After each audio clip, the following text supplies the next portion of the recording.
Chapter 1. This was a nameless continent. On a sunny day, there were no clouds or wind. The scorching sun in the sky projected endless rays of light, as if it wanted to roast the entire continent. Suddenly, from somewhere in the sky, a faint brilliance flashed extremely abruptly, and what appeared with the brilliance was a strange ring. This ring came from nowhere, and no one knew where it was going. It appeared so suddenly, as if it had just passed through the void, through time and space. With an indescribable speed, it shot towards the mountain peak below. That strange humming sound was short and light. Usually, anything that flew in from outer space would leave a trail of thick smoke behind it. It was extremely loud, as if it wanted the entire continent to see it and announce its arrival. Today, this object was different. It only made a sound for a short moment, and then with a long poochy sound, it drilled deep into the rocks of the mountain peak, disappearing without a trace. This time was extremely short, and it did not cause any reaction. Even the birds nearby did not have time to fly up. The birds that were slow to react flew up in shock. They only circled a few times in the air, and then fluttered back down. They were minding their own business, and did not know that a mysterious object had appeared on this continent. After many years, mulberry fields changed. Things remained the same, but people changed. The mountain peak sank year by year, and turned into a mountain slope. Many places also became flat land. Gradually, there were signs of human habitation, and some people even lived around the mountain slope. And this mysterious ring, what exciting story could it bring? No one knew. Until today, a thin and small person stood on the left side of the mountain slope. Zhang Xiaohua was very happy. His face was full of happiness, and he stood on the mountain slope. His eyes stared passionately at the wasteland in front of him, as if this land was a piece of delicious pork belly. In fact, rather than calling it a wasteland, it was better to call it a mountain because this piece of land was in the middle of a mountain slope. It was just that this slope was relatively gentle, and only about 4% of the land could be opened up. But even this piece of land was the result of Zhang Xiaohua's father painstakingly persuading the clan leader for nearly 2 months. Zhang Xiaohua also knew that there were many barren mountains in the village, and there was very little land that could grow crops. So everyone wanted to find a place to grow food outside of their original land. Most of the other people in the village looked for barren land near the river, and his family did not have the money to bribe the clan leader, so they looked further, and looked for places that others did not want. After looking everywhere, their eyes fell on this piece of land. Zhang Xihua's village was called Guizhuang House. The area was about 4 miles, and it was surrounded by mountains on 2 sides. This mountain was not high, and it was more appropriate to call it a hill. A large river flowed from the entrance of the village. There was a small bridge over the river that connected to a small road in the neighboring village. There were about 40 families living in the Gua manor. Half of them had the surname Gua. It was a small family. The people with the surname Gua lived in the middle of the village, and the rest of the people naturally lived scattered around the village. The people in the village were very simple, but they were also unscrupulous. Most of the matters in the Guizhuang house were handled by the clan leader of the Gua family. Although they lived in the same village, their surnames were different, and when the clan leader handled matters, it was inevitable that he would be biased towards the clan. The good residential locations in the village, and the good crops outside the village were mostly in the hands of the villagers with the surname Gua. However, they were still fellow villagers. Although there were many small matters, big disputes had never appeared in the small Guizhuang house, and the people in the Guizhuang house felt that they were living a peaceful life. Zhang Xihua's mother, Gua Sufei, was a member of the Guizhuang house. It was considered a branch of the Gua family, and it was once glorious. However, in her mother's generation, other than Gua Sufei, there was no other male in the family. Moreover, Zhang Xihua's grandfather, Gua Shan, also had a daughter at an old age, and raised her until it was time for her to get married. It was also when the two of them were old, and in order to support the elderly, Zhang Xiaohua's father, Zhang Kai, married into the Guizhuang house. In fact, although it was called marrying into the family, Gua Shan viewed Zhang Kai in a new light. He even allowed Zhang Kai's son to take the surname Zhang, and never once haggled with Zhang Kai. Therefore, Zhang Kai was even more sincere towards the Guo family. It was said that the wealth of a rural family was mostly related to the labor in the family. Guoshan did not have a son, and before Guo Sufei was born, he had always wanted to have a son as his stepfather. However, due to various problems, it did not happen. Thus, the family was supported by Guoshan alone, and the family's poverty could be seen from this. Zhang Kai did not disappoint. After he married into the Guo family, he was an expert in farming. In terms of increasing the family's labor, he far surpassed his father-in-law, Guoshan. 1 year after the wedding, Guo Sufei was pregnant, and gave birth to a grandson for Guoshan. He was named Zhang Xiaolong. When Guoshan and his wife saw the birth of their grandson, they were very gratified. Just as the family was looking forward to a bright future, Guoshan fell ill from overwork, and could not leave his bed. Illness was undoubtedly a disaster for a poor family. In order to treat his father-in-law's illness, Zhang Kai sold all of his valuables. However, he still could not save Guoshan's life, which was like a candle in the wind. When Zhang Xiaolong was 2 years old, he passed away suddenly. What made Guoshan rest in peace was that his second grandson or granddaughter was about to be born. For this reason, before his death, Guoshan named his children. The boy would be called Zhang Xiaohu, and the girl would be called Zhang Xiaohua. After Guoshan passed away, Zhang Kai's mother-in-law's health also deteriorated. Fortunately, Zhang Xiaohu's birth slightly reduced the old woman's grief, and thus, the family's peaceful life was preserved. The life of a farmer was not about working in the fields or going home to eat. Their lifeblood was the land. In the past, Zhang Xiaohu's family was not very prosperous, so the land could be used. As Zhang Xiaolong and Zhang Xiaohu grew up, Zhang Kai had always been worried about the land.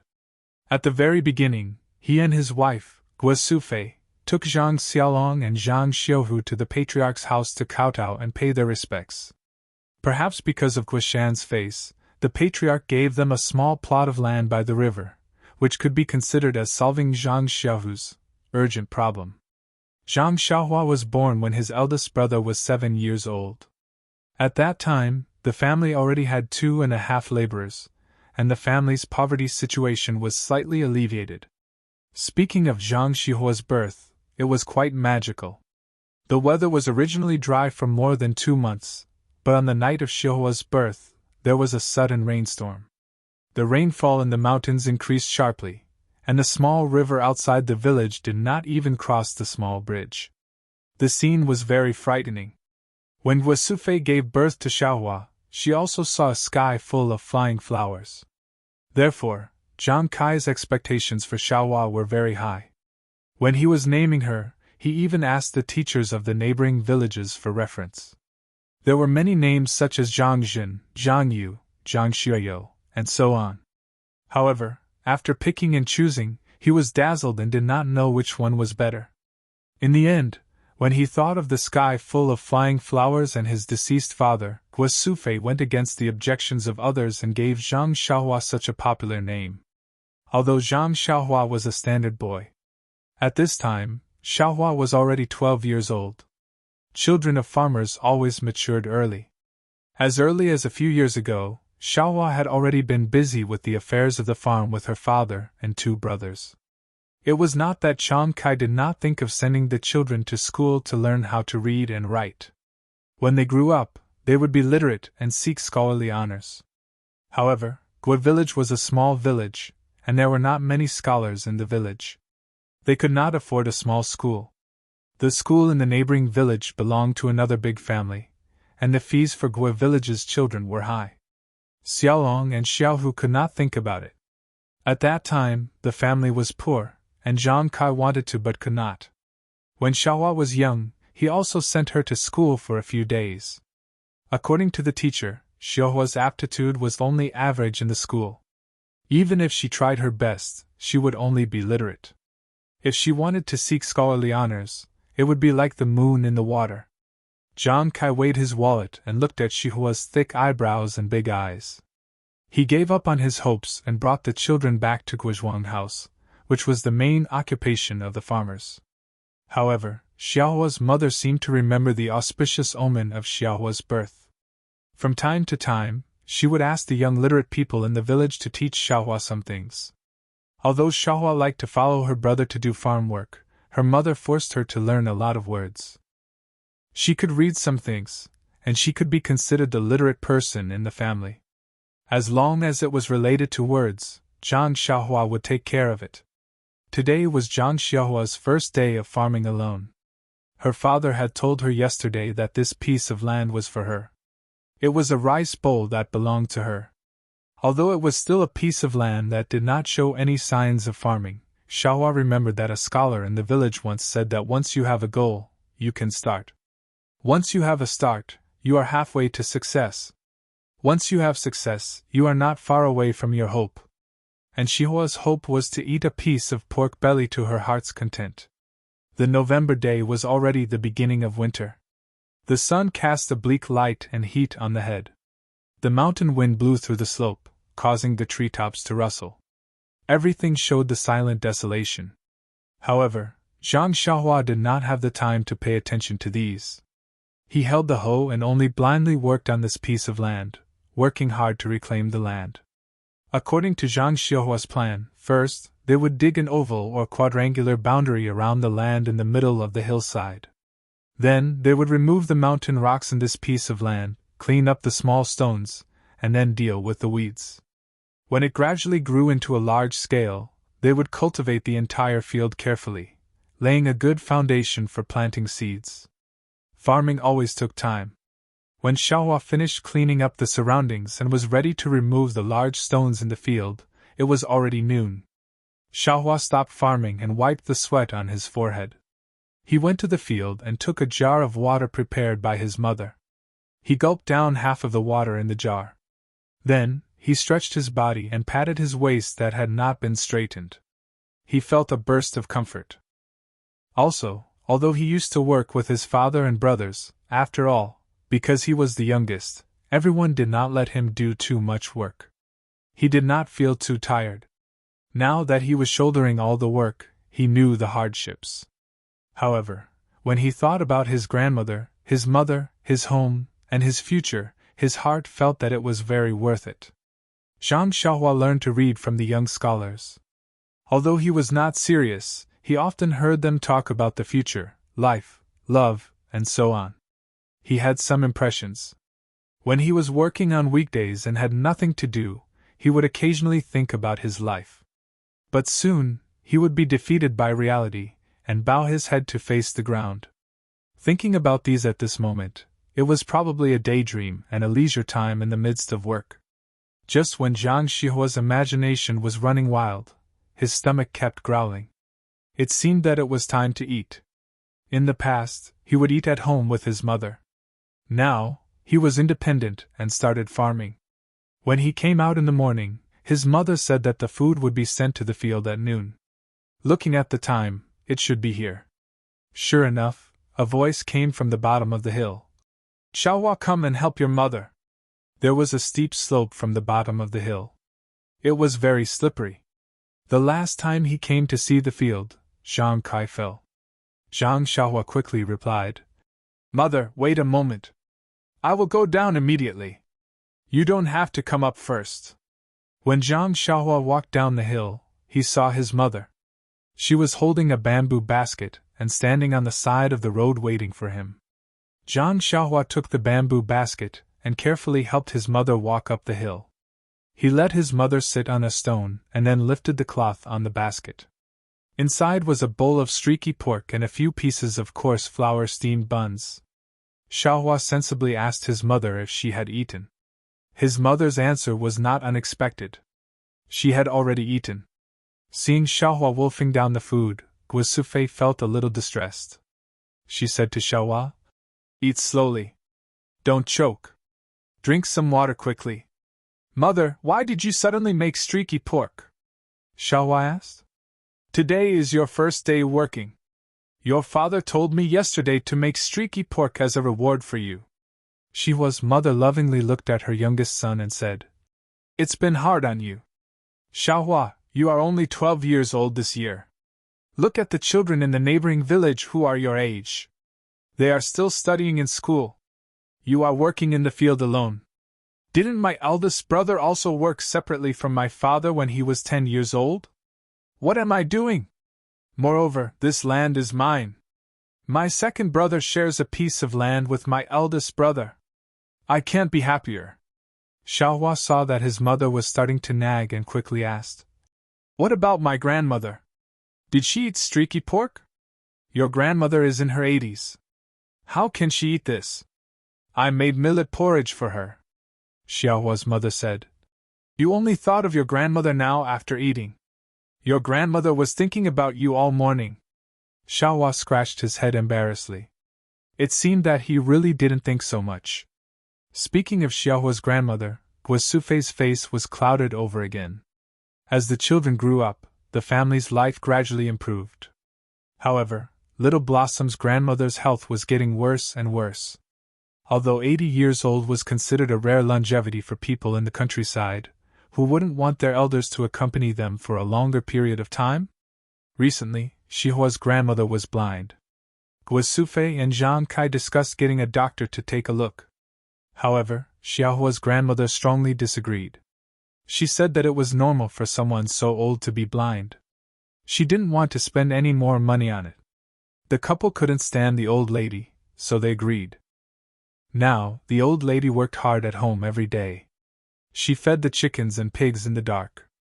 Seeing that Xiaohua had finished eating and drinking, Guosufei said, Xiaohua, don't work so much in the afternoon. Come home early. Grandmother misses you. I still have to send food to your father and brother. Xiaohua was stunned. Mother, then. I finished the streaky pork. What will father and brother eat? It doesn't matter. There are other dishes. Remember to work less in the afternoon. Don't catch a cold. Guosufei stroked Xiaohua's head lovingly. She looked at her little son who was so anxious that his face was red. It was as if he was still the little boy who acted spoiled in front of her. When Zhang Xiaohua helped her mother down the slope and looked at her mother's back, she felt very guilty. Sigh, why did I eat all the streaky pork? 0. Chapter 2. In the afternoon, the mountain was still cold, and Zhang Xiaohua was still enthusiastic. However, the progress of the reclamation in the afternoon was not as smooth as the morning. There were a lot of rocks on the wasteland, and many of them were buried in the ground. It was not easy to dig up the ground and pry up the big rocks. When the sun set in the west and dusk came, Zhang Xiaohua had only moved a few rocks. His hand was injured first, and the web between his thumb and forefinger was cracked. In the cold wind, he felt a burst of pain. After all, he was still a teenager. Looking back at the wasteland that he had been busy with for the whole day, although he was a little reluctant, Zhang Xiaohua still carried the hoe and water jar and walked back. It was already late, and if he did not leave, his father and brother would come to find him, and his grandmother would also be worried. The wasteland was a distance away from home, or else his mother would not have come to deliver lunch at noon. Walking on the rugged mountain road back home, although Zhang Xiaohua did not have any strength, he was in a good mood. The progress of the reclamation was not fast, and his father had already reminded him. If it could be done in a few days, the villagers would have already reclaimed the hillside. This was only the beginning, and in the future, they still had to carefully cultivate, sow seeds, water, and so on. There were many troublesome things. Suddenly, Xiaohua thought of something: water. Yes, the hillside was so high, and it was so far from the village river. How should the water be watered, and there was no spring around? Why didn't he think of it earlier? What should he do? Thinking of this, Zhang Xiaohua's little face was immediately filled with worry, and he could not help but quicken his pace and run home. How could a child hide his emotions? When he walked into the village, the sky was already dark, and there were many children laughing and playing in the village. Seeing Xiaohua carrying a hoe, some familiar villagers stopped Xiaohua and asked him about the reclamation, and Xiaohua answered them one by one. It seemed that reclaiming the wasteland on the hillside was also a matter of concern to the villagers who did not have enough rations. However, Xiaohua was also very absent-minded. Everyone thought that he was tired, so they didn't ask in detail. Only then did Xiaohua rush home. Zhang Xiaohua's house was in the south of the village. From the perspective of feng shui, it was downwind and water. However, the area was not small. With Zhang Kai's efforts, there was actually a small courtyard. The walls of the small courtyard were not high. They were made of yellow mud and could be seen from the outside. From afar, Zhang Xiaohua could see her grandmother's figure leaning on a walking stick. As she was blind, her grandmother did not go out much. Now that she was leaning on the fence door, she must be worried about her youngest grandson. Hearing the approaching footsteps, Grandma smiled. Although she looked at Zhang Xiaohua blankly, she was unusually kind. "Xiaohua, you're back. Are you tired today?" Zhang Xiaohua ran a few steps, entered the door, put down the hoe and water jar, and held her grandmother's arm. She quickly replied, "I'm not tired, Grandma. It's not like I haven't done farm work before." Grandma held Zhang Xiaohua's hand and said, "Our Xiaohua is already an adult. Grandma forgot." Grandma's hand happened to touch Zhang Xiaohua's hand where the web between her thumb and forefinger was cracked. Zhang Xiaohua gasped in pain. Although she did not cry out, Grandma heard it and said loudly, "Xiao Kai, quickly come and see the child." Zhang Xiaohua's father had actually just returned. He was washing in the courtyard when he heard his mother-in-law's voice. He looked carefully and said, "It's okay, Mom. Xiaohua worked too hard and her hand was cracked. It will be fine in a few days." Grandma said, "Do you want to go to Old Chen at the village entrance to get some medicine for the child?" As they were talking, Guosufei came out of the house with something. She casually said to Zhang Xiaohua's grandmother, "No need, Mom. Didn't Xiaohu use it last time? There's still some left. When Xiaohua sleeps tonight, apply some. It should be better tomorrow. Mom, quickly go back to the house. It's cold and the wind is blowing. I'll send food over to you later. Xiaohua, quickly help your grandmother back to the house." Zhang Xiaohua carefully helped her grandmother back to the house. She also put her worries about watering the plants to the back of her mind. After dinner, her parents were weaving baskets under the pea-sized oil lamp. Zhang Xiaohua and her brothers were also helping them. Zhang Kai then asked Zhang Xiaohua about the progress of the land reclamation. Zhang Xiaohua also said one by one. Zhang Kai said, "You're really slow by yourself. When Xiaohu helps Xiaolong with the land on the other side of the river, he'll go over to help you." Zhang Xiaolong also said, "Don't worry, Xiaohua. When we're done, Dad and I will go over to help. We'll finish before winter." Zhang Xiaohua said, "Why am I in a hurry? Didn't Dad say that we have to be careful when reclaiming land? If we're slow, then so be it. When we plant the crops, they'll grow well." At this point, he thought of the matter of watering the plants. He quickly asked his father, "Dad, I just remembered that the hillside is so high, and there's no spring nearby. How are we going to water the crops in the future?" Zhang Kai stopped what he was doing and said, "It's hard for you to think of this. What do you think we should do?" Zhang Xiaohua looked at her two brothers for help and said, "We have to carry water to water the fields. The hillside is so far away and high. Carrying water won't work, right?" Zhang Kai smiled and said, "Xiaohua, what's behind our hillside?" Zhang Xiaohua thought for a bit and said, "Isn't there a very deep hole behind?" "Yes, it's right there. It's a small cave where 3 hills are squeezed together. We can dig a well there. Then, we can make a small path from the well to the ground. Not only can we drink water, but we can also water the fields." Zhang Kai said confidently, "Looks like you already have a plan." Guosufei smiled and praised her man. "Then, Dad, when are we going to dig a well?" Zhang Xiaohua asked impatiently. "Wait until the ground is flat. Before winter, before the ground freezes, we'll ask the people in the neighboring villages who know how to dig wells to help us. Then we'll start." Zhang Kai finished speaking and began the work in his hands. After getting a satisfactory answer, Zhang Xiaohua was finally relieved.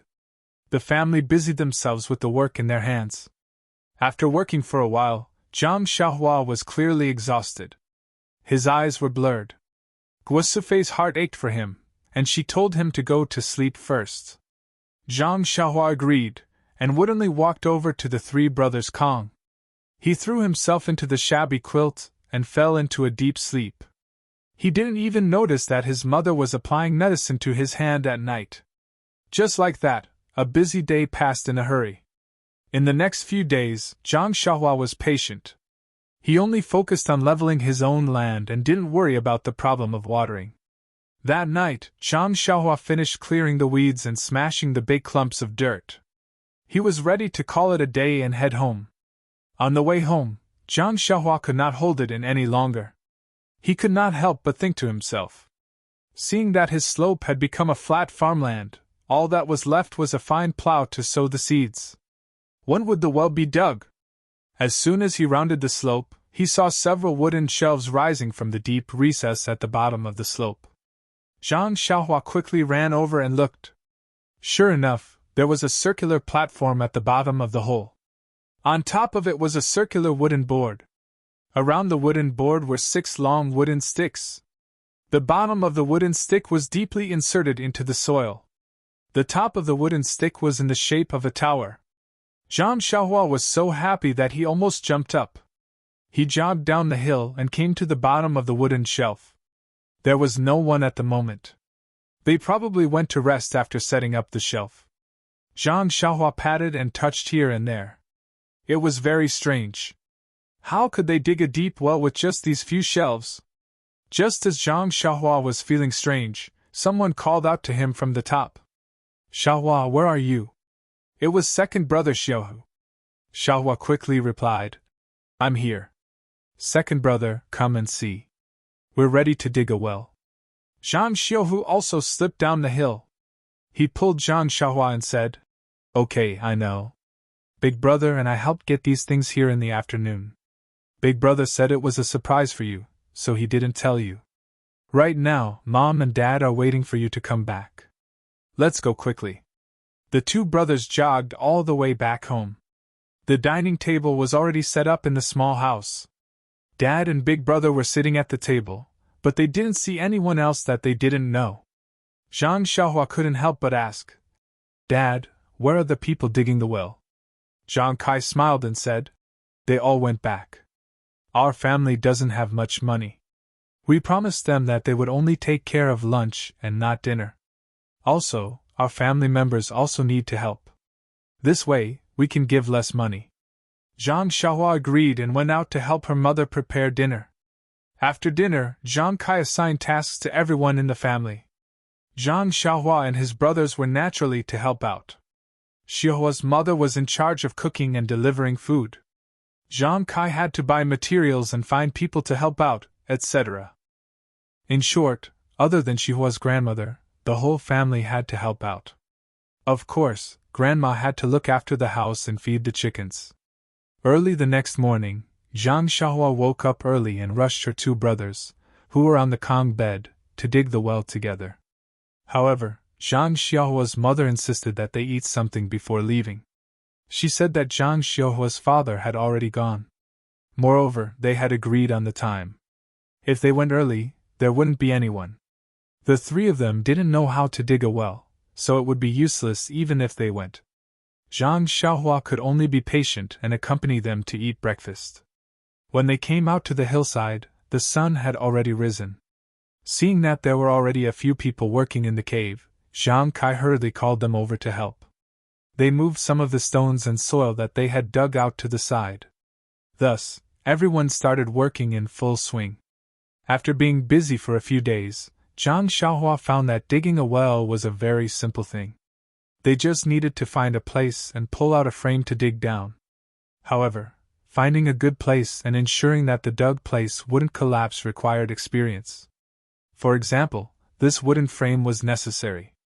Otherwise, if people dug deeper and deeper, how could the soil be transported up from the ground and how could people come up? However, speaking of the location, Zhang Kai was also lucky. His family had discussed the location with him because it was close to the field. He didn't expect that they could dig out water. The master who dug the well looked all over the mountain and finally settled on this place. He said that there might be a spring below, and he wanted to try digging. If they dug out sweet mountain spring water, it would be better to use it to water the field than to eat it. Hearing this, Zhang Kai ignored it. It was so far away from home. How could they carry water? Could they carry a few buckets of water from here every day to cook at home? The days of digging the well passed. The well was dug deeper and deeper, but there were also more and more difficulties. The progress was obviously slowing down. Because they were digging from the low-lying areas of a few hillsides, they would dig out a lot of stones from time to time. Fortunately, they weren't too big. Moreover, they didn't encounter the so-called large stones. Otherwise, they would have to give up before the well was dug. After a few more days, perhaps Zhang Kai's luck had reached its end. Digging the well finally encountered a big problem. This afternoon, Zhang Xiaohua went down to the well, picked up the hoe, and began to dig. Who knew that the first time she dug, she hit what seemed to be a hard stone? Zhang Xiaohua's hand was numb. According to her previous experience, Zhang Xiaohua chose a place further away from the previous one and dug again. Dang! It was obviously the same stone again. Zhang Xiaohua couldn't help but be a little flustered. She dug a few more times around the well. There were no exceptions. They were all stones. Zhang Xiaohua pulled on the rope tied around his waist, and had someone pull him up. With a sullen face, he told his father what had happened. Zhang Kai and the well digger also went down to take a look. When they came up, they were silent. The well digger discussed with Zhang Kai and asked the others to go to the side to rest first. After lunch, they would come back to help. Finally, they confirmed whether it was a very large stone or a layer of stones. Seeing that everyone had dispersed and sat on the ground to rest, only Zhang Xiaohua looked at the well that wasn't dug well. She felt uneasy. She was really afraid that it was a layer of stones. If she couldn't dig further, her many days of hard work would be wasted. Perhaps she couldn't dig the well anymore. Zhang Xiaohua asked Zhang Xiaolong to put her back to the bottom of the well. She didn't give up and started digging again. 0. Chapter 3. At this time, it was already past noon, and the sun was hanging high in the sky. But because the well had been dug deep, they couldn't see anything at the bottom of the well. They could only rely on the oil lamp that was brought down the well for illumination. Zhang Xiaohua's face couldn't see any determination under the flickering light. He thought for a moment, then raised the hoe and dug in a direction. Dang, dang! The sound continued. He changed a few more directions, but it was the same. What should he do? It seemed that he was really at the end of his rope. Zhang Xiaohua wanted to give up a little. It was better to go up first. After a while, he would expand the well and take a look. But his mother hadn't sent him food yet. Should he dig from the bottom first? Thinking about it, Zhang Xiaohua didn't stop. He continued to dig from the front, waist-deep place, and found a direction to dig.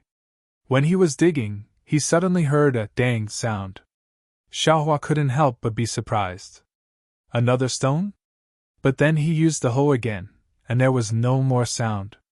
Zhang Xiaohua was surprised, but he didn't think much about it. Maybe it was a small stone. As long as it wasn't a big stone, it was fine. After digging about a step forward, Zhang Xiaohua tried to dig down again. He hoped that he wouldn't hear any annoying sounds. In the end, he didn't have much comfort. The next step in this direction was also the same stone. Just as Zhang Xiaohua was about to take a break and change the direction, Zhang Xiaolong's voice came from above. Xiaohua, come up and eat. Mother has sent food. Zhang Xiaohua was pulled up from the well by his brother. Looking at Zhang Xiaohua's face, Zhang Xiaolong didn't ask anymore. He just brought him food and watched him wolf it down. Then he comforted her. It's okay, Xiaohua. If this place doesn't work, let's go somewhere else. The hillside is so big, there must be a place to dig a well. After eating, Zhang Xiaohua's complexion was clearly much better. She didn't seem to be gloomy anymore. Seeing the people digging the well going into the well, she smiled and said to Zhang Xiaolong, I know, big brother. I'm going to take a look at the field. I'll come back later. Zhang Xiaolong patted Zhang Xiaohua's shoulder. Without saying anything, he took the empty basket and walked away. Zhang Xiaohua carried her hoe and walked up the hill. She came to the side of the field and put the hoe aside. She sat on the ground and looked at the field that couldn't be watered. She wondered if she should fetch water from the river in the future. When his eyes fell on the hoe, he noticed that there was a piece of mud on the hoe. It was probably brought up when he was digging the well. Zhang Xiaohua used her foot to rub the hoe, but it didn't come off. She picked up the hoe and used her hand to clean the mud. She discovered that the hoe was wrapped in a round object and was quite tightly stuck. Zhang Xiaohua tilted her head and thought about it. She guessed that when she was digging the well, the dang sound was probably the sound of the hoe digging into the ring. No wonder there was no sound. It was wrapped around the hoe. Zhang Xiaohua wanted to remove the ring from the hoe. She found a tree branch to pry it open and a rock to gently knock on it, but it didn't work. If she used all her strength to knock it against the rock, she might be able to remove it, but she couldn't guarantee that it wouldn't break. She couldn't bring this thing down the well to dig, right? Zhang Xiaohua felt a bit helpless. In the end, Zhang Xiaohua hardened her heart. She used half of her strength to lift the hoe and knock it against the rock. A dang sound was heard, but the ring didn't break and didn't come off the hoe. Zhang Xiaohua also used all her strength. After knocking it a few times, she finally removed it. That strange ring didn't break either. It seemed to be very sturdy. Zhang Xiaohua picked up the ring and used her clothes to wipe the mud off it. Only then did she see clearly that it was a bracelet. It was about 2 fingers wide, black, without any patterns, and flat. She didn't know what material it was made of. Zhang Xiaohua was about to take a closer look when she heard Zhang Xiaolong's joyful voice from down the hill. Xiaohua, come quickly! There's hope! When Zhang Xiaohua heard this, she jumped up happily. She didn't have time to look at the bracelet she picked up. She put it in her arms, picked up the hoe, and slipped down the hill. She didn't notice that when she held the bracelet, it was light as a feather. When Zhang Xiaohua ran to the bottom of the hill, she saw the smiles on Zhang Xiaolong and Zhang Xiaohu's faces. She also saw Zhang Kai's slightly bitter face. After listening to Zhang Xiaolong, she knew that the bottom of the well wasn't a layer of stone. The stone wasn't too big. As long as the well was enlarged, the stone could be removed. However, the length of the expansion was at least 3 steps. When the well was bigger, the amount of digging would be bigger. Of course, the time would be longer, and the money would be more. However, it was good that they didn't have to choose a new place, open a new well, or water the ground. It was a good result. Seeing the happy faces of the 3 children, only Zhang Kai was secretly worried. He hoped that such a stone wouldn't appear in the future. If it happened a few more times, the well wouldn't need to be dug anymore. The work in the afternoon was simple. The people digging the well measured the well according to the size of the stone, planned how to expand the well, and dug again. After such a small disturbance, everyone began to work in an orderly manner. When they returned home in the evening, after dinner, before going to bed, Zhang Xiaohua didn't think about the bracelet in his arms. It was only when he took off his clothes that the bracelet fell out.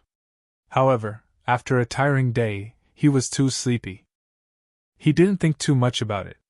He casually stuffed it under his pillow and fell asleep.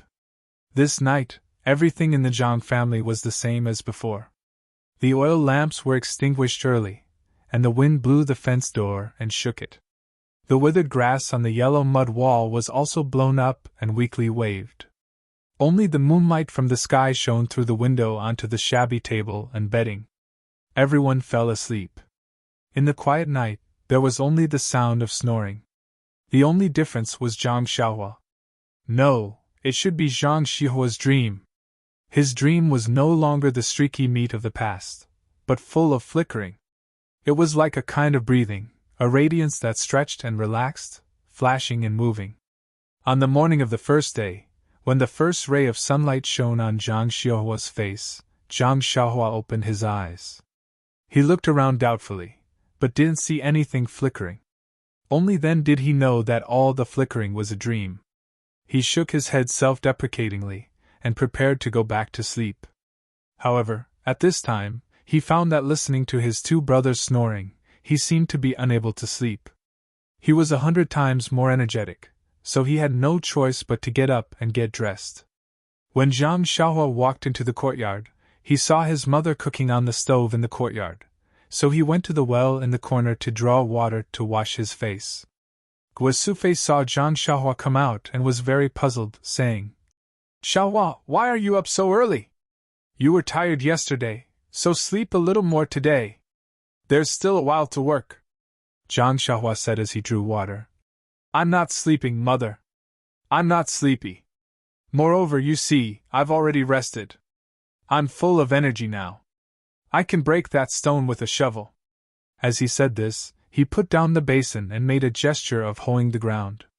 Guosufei said with a smile, Good Xiaohua. You've grown up. You're a pillar of the family just like your father." Zhang Xiaohua said with a red face. "Mother, I'm already so big. Don't call me good. It's so unpleasant to hear." While they were talking, Zhang Kai came back from outside with a bunch of vegetables in his hand, asking, "Who's grown up? Xiaohua, why are you up so early? Don't you want to sleep a little longer?" Then he handed the vegetables in his hand to Zhang Xiaohua's mother, saying, "Some of the grass in the vegetable garden has grown out. We'll have to pull it out when we have time. We've been busy with the well for the past few days, so don't let our vegetables go to waste." Guosufei took the vegetables and said, "Aren't you talking about your son? It's the first time he woke up so early. He'll be good at work in the future." Guosufei continued to cook for the whole family, and Zhang Kai also went into the house.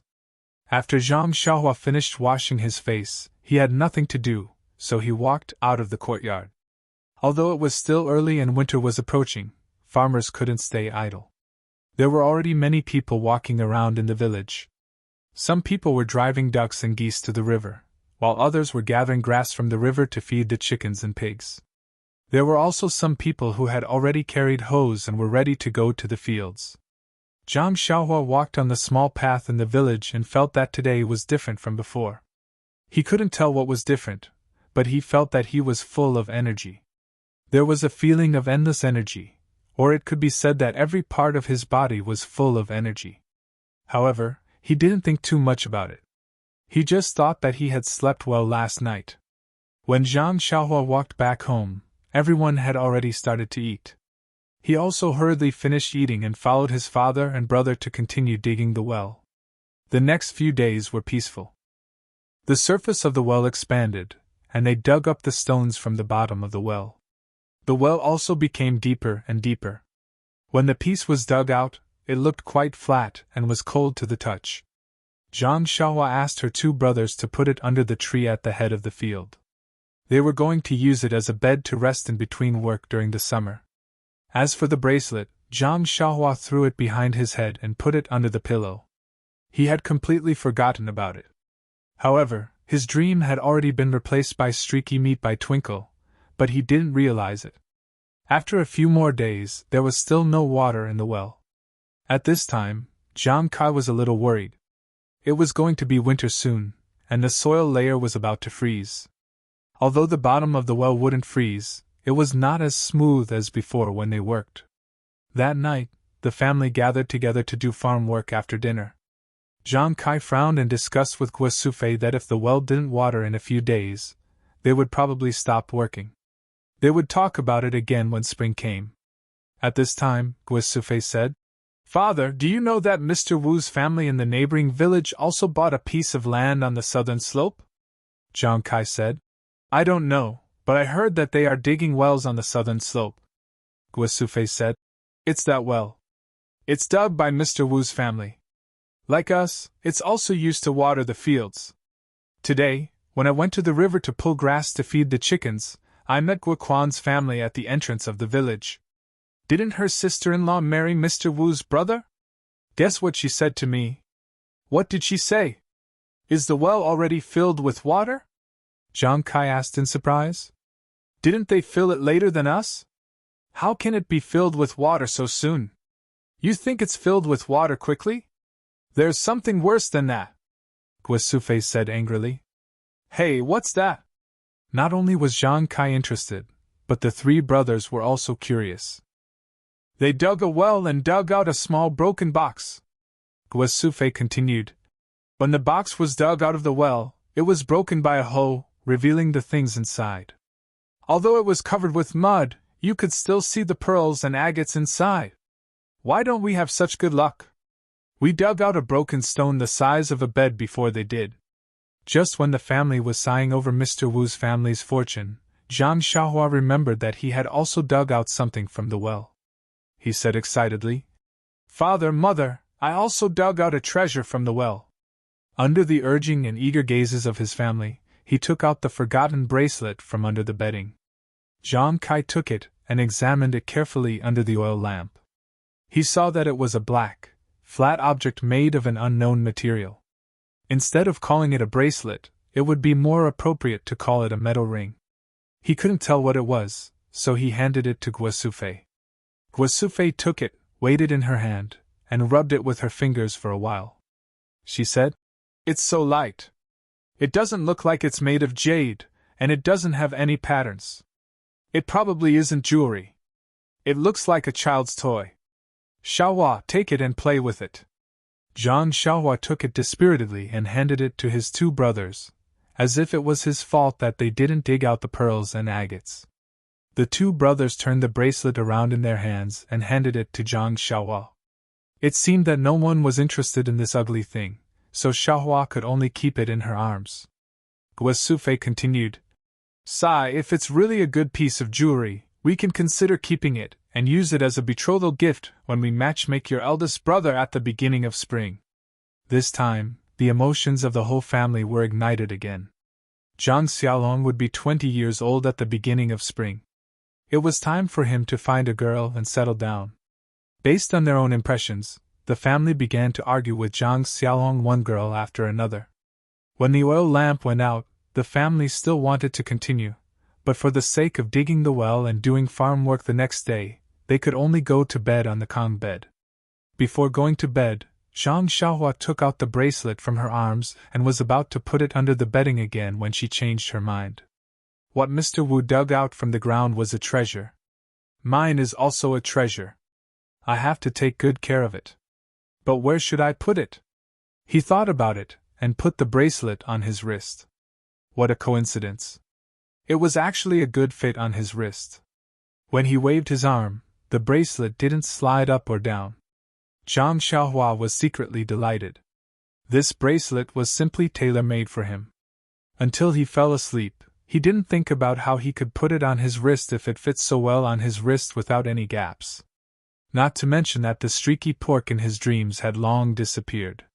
It only flashed endlessly in his mind.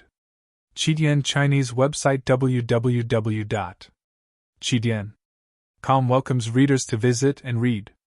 The latest, fastest, and hottest serial works are all at Qidian Originals. A. 0. Chapter 4. For the next few days, Zhang Kai and his family were all busy digging wells.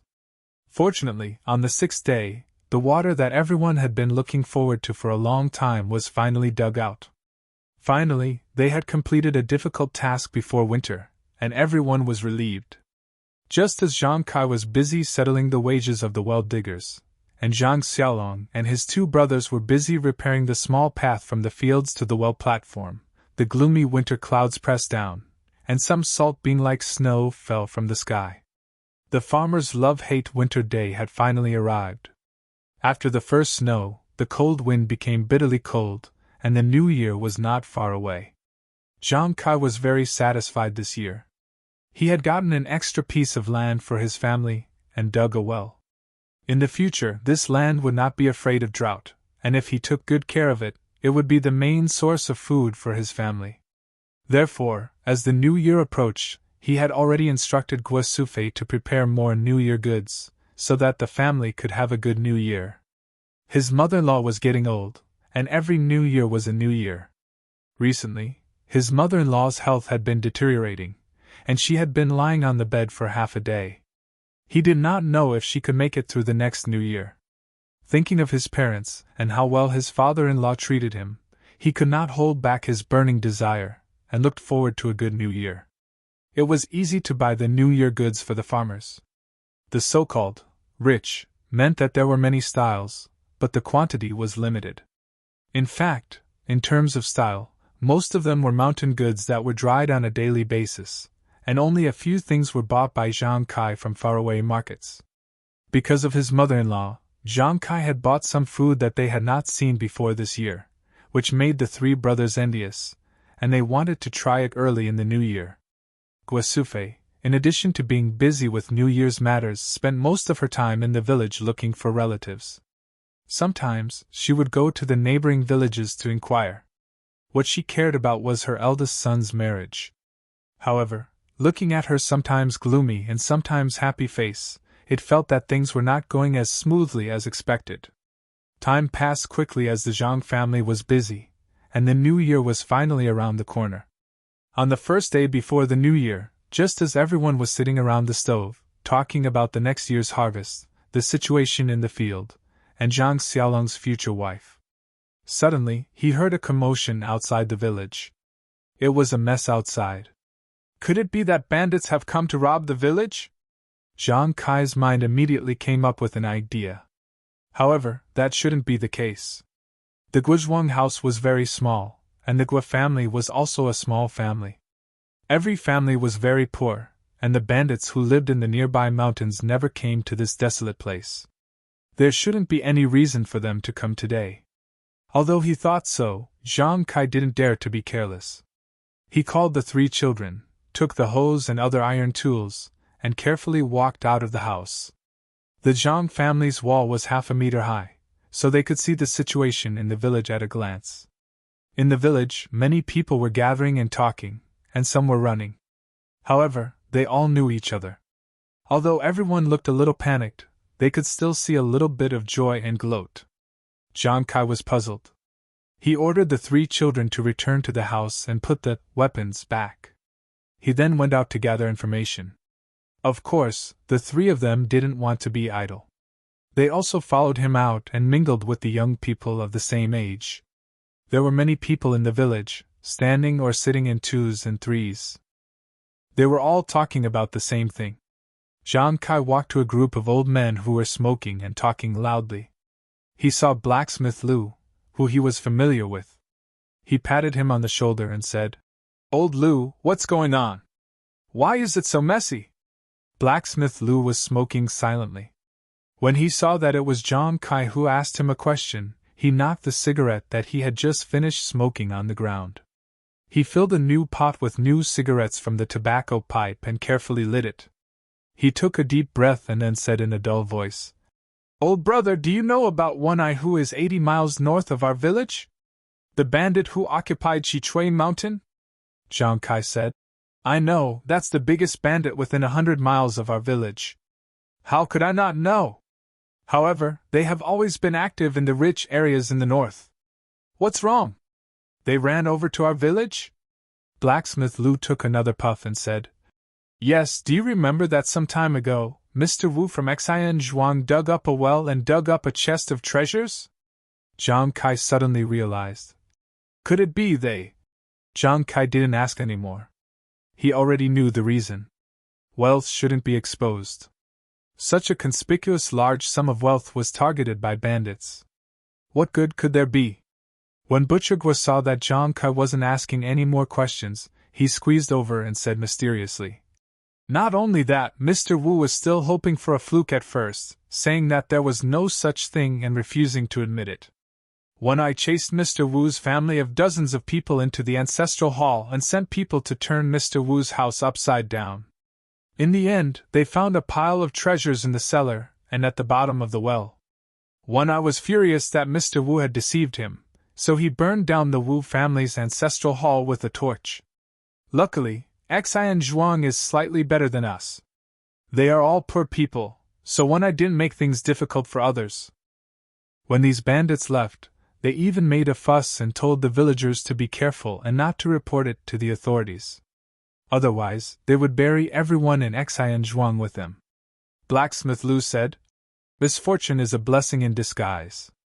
A few days ago, they thought that they had struck it rich. Now, their entire family has been wiped out. How tragic."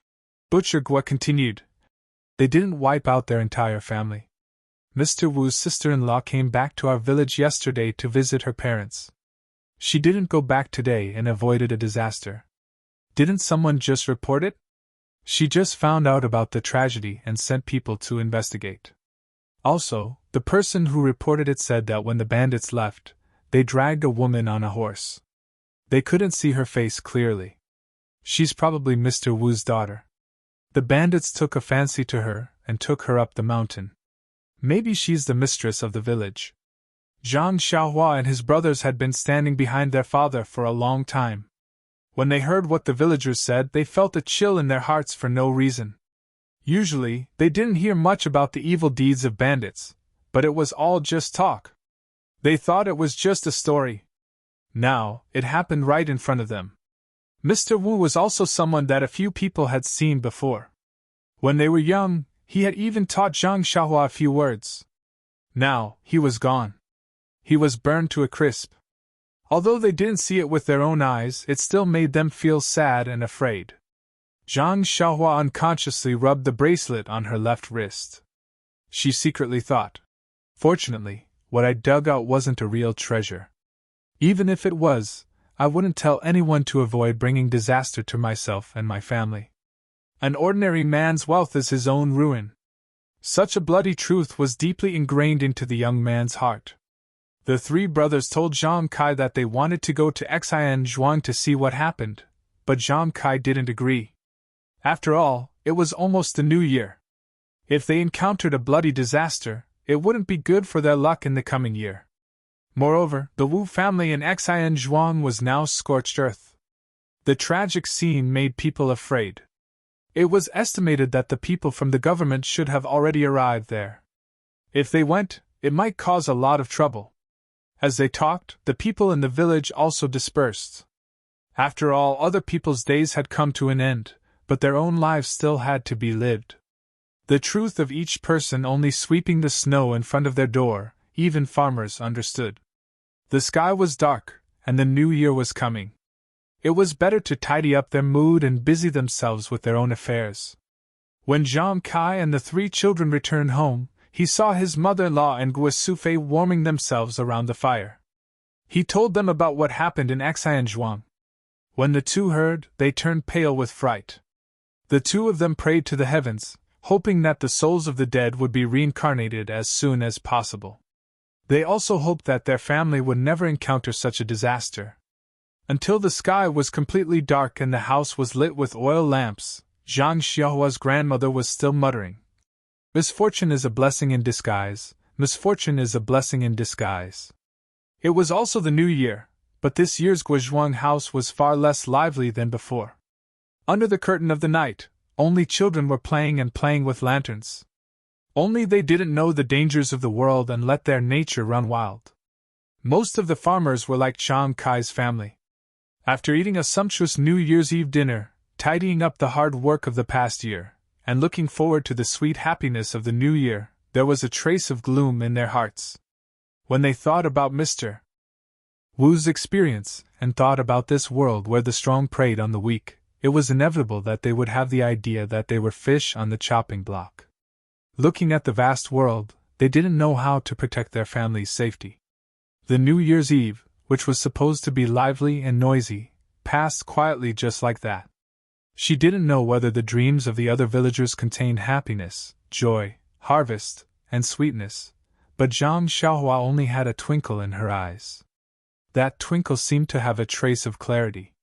The New Year's Eve for farmers was actually very simple. Other than the New Year's greetings, there was only the faraway market in Lu Town. Every year, starting from the third day of the New Year, there was a street in Lu Town where the 8 neighboring villages gathered and bustled. Everyone wore new clothes, brought their families, and brought a slightly full purse around their waists to feel the New Year's atmosphere. In Zhang Kai's family, except for Gua Sufei, who had to stay at home to take care of Zhang Xiaohua's grandmother, Zhang Kai brought his 3 children to the Lu Town market. Lu Town was south of the Guizhuang House and was about 30 li away from the Guizhuang House. There weren't many streets in Lu Town, so there wasn't much excitement to share on weekdays. It wasn't easy to catch up with the New Year's gathering. Everyone took out the energy they had accumulated for a year and squeezed out a street in Lu Town. This was a street facing north and south. It was relatively wide and seemed to be the main street of Lu Town. There were many shops on both sides of the street. No matter what kind of business they were doing, the business was very good. The doors were wide open and many people came in and out. The shop assistants stood inside and outside the shop, greeting the customers coming and going. Many peddlers picked their own small livelihood and placed it on the street. They kept shouting loudly to attract the people in front of them. Usually, if the shop assistants in the shop saw someone blocking the door, they would definitely greet them and drive them away. But today was an exception. They all came out to find a way to make a living. In order to win the first prize of the new year, they wouldn't be angry and hurt the harmony. They even wished each other good luck when they met. As a result, the street, which was not very spacious, became more crowded. Zhang Xiaohua, who came to the market with her father and brother, didn't even know where to look. 0. Chapter 5. It was not the first time that Zhang Xiaohua had come to Lu Town's market. After all, it was the busiest time of the year. It was also the busiest place within a radius of dozens of miles. Since he could remember, he would come here every year. But in the past, his memory was full of sugar figurines, pastries, and other food. There was no other content, so he had never thought about what was crowded. Or perhaps, shuttling through the crowd was a kind of game that he found fun when he was young. But this time, when he stood at the north entrance of the street, looking at the crowded crowd, looking at the shops and stalls selling all kinds of goods, toys, and food, Zhang Xiaohua only wished that he had more eyes. Zhang Kai and his family followed the crowd from the north entrance of the street to the depths of the street. Every time they passed by a shop, they would squeeze in to take a look, whether it was selling silk, antiques, or even a pharmacy. They would stop for a moment. Zhang Xiaohua and his brothers were not only looking at the things being sold, but also at the crowd around them. In the small mountain village, they rarely saw so many people, especially beautiful and flamboyant girls, which attracted the young man's attention. Unfortunately, the 3 of them looked ordinary and dressed simply. At first glance, it was obvious that they lived in a mountain village. The girl's eyes slipped away from them, far from staring at people like they did. Occasionally, a girl felt their burning gaze and naturally shyly walked away. There were also some girls who looked back at them, which made the 3 of them blush unnaturally. Zhang Xiaohua only looked at things that were more fresh than when he was a child. Zhang Xiaolong and Zhang Xiaohu looked more at the future. Perhaps they wanted to meet a girl they liked and find their own happiness. But most of the girls did not pay much attention to their eyes, so they did not know what the 2 brothers were thinking. In the middle of the street, there was a big shop with a sign that said, Qian Family's Cloth Art. Seeing this, Zhang Kai's eyes lit up. Beckoning the 3 brothers over, he led the way in. There was a shop assistant standing at the door of the shop. When he saw Zhang Kai walk in, he hurriedly greeted him and said, Sir, please come in. What would you like to see? He didn't seem to notice Zhang Kai's uneasiness, and the fact that his clothes were not brand new. After Zhang Kai walked into the fabric shop, he didn't go directly to the counter. Instead, he stood next to the door and nervously looked at the many male and female customers running around the shop. He didn't know what to do, and when he heard the shop assistant call out to him, he came back to his senses and awkwardly said, Get some clothes for the children, and also buy some cloth for the children's mother. While they were talking, Zhang Xiaolong and his 2 brothers also came in. After all, they rarely entered such a big store. Just now, they were just looking around. Now that they really had to buy things, they didn't know what to say. They were a little timid.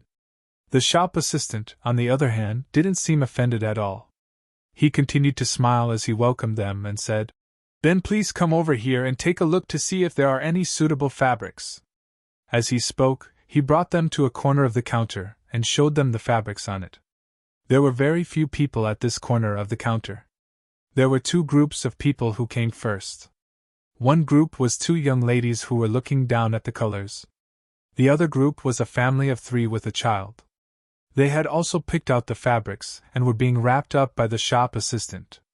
Aside from this corner of the counter, the rest of the place was filled with colorful satin and other fine fabrics. There were also many people in bright clothes surrounding the counter, commenting and picking. It seemed that the shop assistant also had good training and knew the needs of the customers. Looking at the clothes of Zhang Kai's family, he knew that what they needed was durable, not gaudy surfaces. Although the shop assistant was already very considerate, and took Zhang Kai and the others to the right place, Zhang Kai still had a difficult expression on his face. Because in the past, when they came to this kind of cloth shop, it had always been the child's mother who made the decision. What to buy, what to buy, what to buy, what to buy, it didn't need Zhang Kai to worry. This time, because Zhang Kai was at home accompanying the child's grandmother, she let Zhang Kai come to buy cloth. Zhang Kai didn't think too much about it. When he arrived at the shop, he didn't know what to buy. Looking at the shop assistant's somewhat ugly expression, Zhang Xiaolong was quick-witted. He hurriedly walked forward and said to the shop assistant, "Let's take a look first. You should take care of the other customers first." After the shop assistant walked away, Zhang Kai couldn't help but say regretfully, "Look at my brain!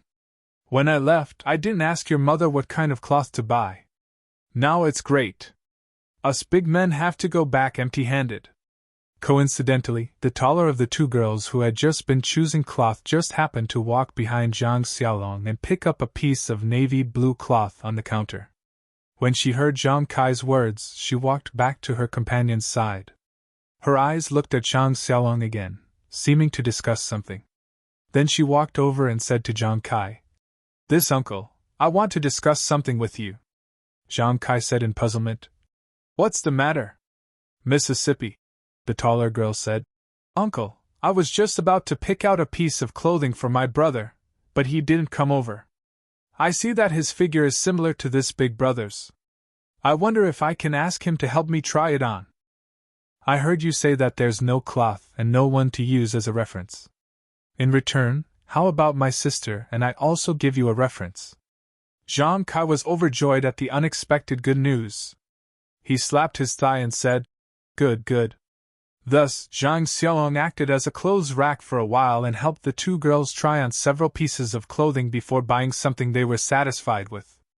And Zhang Kai's wish was even easier to fulfill. The two girls helped them pick out cloth and color, making Zhang Kai and his family very satisfied. Even the shop assistant felt that the two girls had good taste. The only thing that made Zhang Xiaolong dissatisfied was that by the time the shop assistant finished wrapping the cloth and came out, the two girls had already gone far away. He still hadn't inquired about their names. Zhang Xiaolong gloomily took the cloth and followed Zhang Kai forward. Just as he was about to look at the farming tools in the roadside shops, he suddenly heard the sound of gongs and drums. When Zhang Xiaohua heard it, she said excitedly, "Dad, hurry. The big show is about to start. Let's go watch the show first." At the same time that Zhang Xiaohua called out to Zhang Kai, the crowd at the market also heard the sound of the gongs. Everyone rushed over. Zhang Kai also hurriedly called out to Xiaolong and Xiaohu, and quickly walked over with the crowd. Lu Town had a custom for the new year. In the corner of the market, a large stage would be set up. Every day, a troupe would perform on it until the end of the market. For the farmers who had no entertainment, this was the highlight of the new year. It was no wonder that Xiaohua was so happy. When Zhang Kai and his family arrived at the stage, the big show on the stage had already begun. There were already 3 layers of people surrounding the stage. Fortunately, the stage was high enough that the people in front of it didn't block their line of sight. Although there were many people watching the show, they all held their breaths and listened attentively. It wasn't like the hustle and bustle of the shop just now. What was being played on the stage was a popular folk story. Everyone was watching with great interest. Zhang Xiaolong also gradually forgot about the regret he had just felt. Just as everyone was watching the show, there was a sudden noise on the other side of the stage. It was getting louder and louder. However, there were many people in between, so they couldn't hear it clearly. However, Zhang Xiaohua could hear that the voice of a girl was very familiar. Could it be someone he knew from his village? Coincidentally, there was a tree not far away. Zhang Xiaohua quickly climbed up and took a look. Oh, he really knew her. He said loudly to Zhang Xiaolong, "Big brother, it's the sister who just picked out clothes for us. She's in trouble." When Zhang Xiaolong heard this, he didn't have time to talk to Zhang Kai. He hurriedly pushed aside the people next to him, squeezed through the crowd, and walked to the other side of the stage. Zhang Kai also hurriedly pulled Zhang Xiaohu and called out to Zhang Xiaohua, who was coming down from the tree, to follow behind. When Zhang Xiaolong used a Herculean effort to squeeze through the crowd and arrived at the other side of the stage, the scene in front of him made his blood boil. The stage was built against a high wall. At this moment, there were two lonely little girls hugging each other under the high wall. Their faces were flushed red, and there were two small parcels beside them. Some clothes were spilled out from the parcels. They were probably the clothes they had just bought at the cloth store. In front of them stood two short, fat men holding folding fans. They were dressed in bright clothes, and they were mumbling and groping the two girls, forcing them to move back and forth under the high wall. Around the two fat men, there were 7 or 8 tall servants wearing coarse clothes. They separated the crowd of people who were watching the show. Among these fierce-looking servants, a few of them were smiling as they watched their young master's ugly behavior. A few of them were looking back at the crowd of people watching the show. From time to time, they would give a threatening look to prevent people from intruding. Although there were a few people who wanted to stand up and help the two bully village girls, they were all frightened by the evil servants. They could only look over there with unwilling eyes. After Zhang Xiaolong rushed over and saw the situation, he was thinking about how to deal with it. However, he saw the tall village girl looking at him with a pitiful look for help. Although she wasn't looking at him, he couldn't help but want to rush over. At this time, Zhang Xiaolong was pulled back by the people behind him. When he looked back, it was his family. Zhang Kai grabbed his arm. Zhang Xiaolong was anxious and said, "Father," Zhang Kai said in a low voice. "Xiaolong, don't be impulsive. We can't beat them," Zhang Xiaolong said. "But if we don't help, those two girls will be bullied," Zhang Xiaohua also said. "Yes, father. Just now, that big sister also helped us," Zhang Kai said. "Of course you can help, but you can't not help. Instead, you can't put yourself in trouble. Look over there, that person wearing black clothes and holding a broadsword." The 3 Zhang brothers followed their father's gaze and looked over. Sure enough, there was a big man wearing black clothes standing over there. He held a broadsword in his left hand and crossed his hands in front of his chest. He leaned against a tree and squinted his eyes as if he was asleep. It seems that he should be the 2 naked bodyguards. It seems that a large part of the reason why many people didn't dare to go forward was because of the broadsword in the bodyguard's hand. What should they do? Zhang Xiaolong was also a bit anxious. Just as Zhang Xiaolong was hesitating, the situation on the other side of the high wall became worse. The 2 short and fat young masters had already pulled the 2 village girls away and were using all their strength to drag them to the small alley at the corner of the high wall. Zhang Xiaolong couldn't hold back anymore. He forcefully shook off Zhang Kai's hand and quickly ran over. The group of evil servants also thought that the crowd next to them had been frightened by them. Seeing that a good show was about to begin, they all moved closer to the small alley. They didn't expect that someone would rush over at this time. Zhang Xiaolong rushed to the side of the 2 village girls. First, he reached out and grabbed the 2 girls' arms and pulled them to his side. The strength of the 2 short and fat young masters couldn't compare to him who worked in the fields all day long. They were pulled over in an instant. While they were stunned, Zhang Xiaolong loudly said, "What are you doing?" The 2 short and fat young masters saw that the prey in their hands had been taken away and their faces were very angry. The 2 of them looked at each other, and one of them wearing orange clothes said, "We're not doing anything. Who are you?" What are you doing? Zhang Xiaolong was stunned for a moment, and then said, I'm their older cousin. Why are you pulling them? Be careful, we'll go report you to the officials. The other person wearing black clothes said, Report you to the officials? Okay, then let's go together. In Lu Town, your master, I am the official. Your cousin just stepped on my shoes. I want her to pay for my shoes. I want to see if the official will report to you or me. At this time, Zhang Kai and the others also rushed over. Zhang Kai hurriedly bowed to the two people and said with a smile, Two masters, please calm down. My two girls don't know any better. You see, they stepped on your shoes. We'll pay for it. Today is a good day to go to the market. You're a big man and have a big heart. This year you'll be rewarded. The person wearing orange clothes said with a sly smile. Well said. Seeing that you're a tactful old man, I, your master, will do a good deed and pay for my shoes. Zhang Kai was startled and carefully said, Then may I ask how much copper coins should I pay you?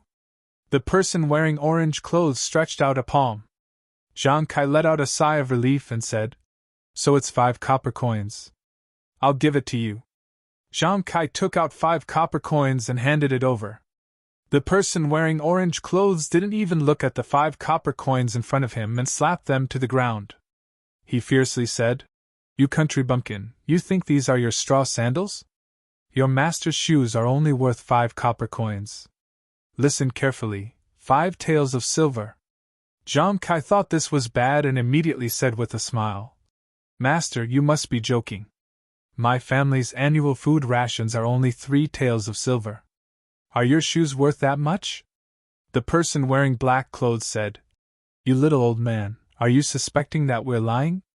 At this time, the village girl behind Zhang Xiaolong had recovered. She poked her head out from behind Zhang Xiaolong and said, Uncle, they're accusing us. We didn't step on them at all. We just came to watch the show. Before we even got close, they already surrounded us. Zhang Xiaolong also angrily said, Father, they're obviously trying to blackmail us. Let's hurry up and take this girl to the authorities to sue them. The person wearing black clothes laughed loudly and said, You bunch of bumpkins, you haven't seen the world. You don't even know your master Zhao and you're still talking about suing the authorities. Little ones, come and tell them what an official is. This Master Zhao waved his hand and the servants who were originally standing to the side watching the show immediately surrounded them. Zhang Kai saw that the situation wasn't good and said to Zhang Xiaohua, You and these 2 girls find a chance to run away. We'll protect you. After he finished speaking, he took Zhang Xiaolong and Zhang Xiaohu to fight with the servants who surrounded them. Zhang Xiaohua also pulled the 2 girls and ran into the crowd watching the show. Zhang Kai, Zhang Xiaolong, and Zhang Xiaohu, although they were strong laborers from the countryside and had some strength, they were slightly better than the servants in a one-on-one fight. However, a strong man couldn't withstand a large number of people. After a few rounds, they were thrown to the ground by several vicious servants. The servants' fists and feet rained down on them. The 3 of them were injured on their bodies and faces. Zhang Xiaohua and the 2 village girls were clever at first. They avoided several servants and were about to rush into the crowd, but they were unexpectedly blocked in front by the bodyguard. After several turns, they were unable to escape the bodyguard's figure. The bodyguard didn't make a move. He just blocked them and didn't let them go forward. When the servants caught up, he stood to the side and watched as Zhang Xiaohua and the 2 village girls were blocked by Zhang Kai and the others. When Zhang Xiaohua saw his father and brother being pressed to the ground and beaten, he anxiously rushed forward to save them. However, he was kicked in the chest and fell to the ground on his back. His body was covered in mud. When he was about to struggle to sit up, 2 more servants came and pressed him against the wall. They slapped him a few times and blood flowed out from the corner of his mouth. These 2 servants saw that Zhang Xiaohua was still young, so they didn't make a move. They just pressed his body and didn't let him move.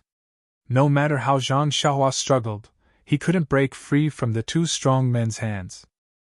Seeing his father and brothers being beaten under the vicious servants' fists and feet, his heart ached and tears flowed down in an instant. 0. Chapter 6. When Zhang Xihua's helpless tears fell on the dust, the 13-year-old boy's heart was set off monstrous waves. He had no time to think about the evilness of the human heart and the ugliness of the world. He also had no time to blame the weakness of others and bystanders. He only had the hope of strength. He hoped that he could use his strength to protect his family so that they would not be bullied by these dog-like evildoers. The fists and kicks that fell on his family were like a hoe, planting a seed in his heart. It made his immature mind, and his originally weak heart, more and more substantial and firm. 2 village girls cried and rushed over, wanting to pull away the servants who were beating Zhang Kai and the others. However, they were blocked by the 2 young masters and began to move their hands and feet. There were more onlookers than there were people watching the show, but they were all angry but did not dare to speak. The world was silent just like that. There were only the sounds of fists and kicks, the crying of the village girls, and the teasing of the libertine. The sun was already setting in the west. At this time, a gentle and pleasant female voice floated over from the high wall behind Zhang Xiahua. A group of dogs that bully others because of their master's power. Senior brother, if you don't make a move, these people will be bitten by a group of dogs and be seriously injured. Then a man's voice sounded. Junior sister has a bodhisattva's heart. I'll go down and beat the dogs. As soon as the voice fell, a figure jumped down from the high wall and landed lightly behind the group of evil servants. This person did not make any movements, but he grabbed 2 people with both hands and casually threw them to the ground. Then, he kicked the other few people to the ground. Several evil servants fell on the dust and stopped moving. It was unknown whether they were dead or alive. Zhang Kai and his family of 3 were revealed. Their bodies were curled up, their faces were covered with blood and mud, and they were writhing in pain. At this time, everyone could clearly see that the person who landed on the scene was a young man around 20 years old. He was dressed like a scholar, wearing white clothes and holding a sword. As the scholar's gaze swept over Zhang Xiahua, the 2 servants who were holding him down quickly let go and timidly stood to the side. Zhang Xiahua cried as she rushed to her father and brother. She helped them sit up one by one and lowered her head to check on their injuries. The 2 young masters of the woman also stopped. When the 2 village girls ran over to check on the injuries of Zhang Xiaolong and the others, they did not dare to stop them. The bodyguard in black clothes walked forward and stared at the scholar for a long time. He cupped his hands and said, "May I ask which sect's disciple little brother is from?" Evil Tiger Gang's Zhao Quanxing asked little brother's name. Unfortunately, the scholar did not pay attention to him. He turned and looked at the high wall and did not speak. At this time, everyone noticed that there was a beautiful woman wearing a purple dress standing on the high wall. The woman was tall and her clothes fluttered in the wind, revealing the curves of her body.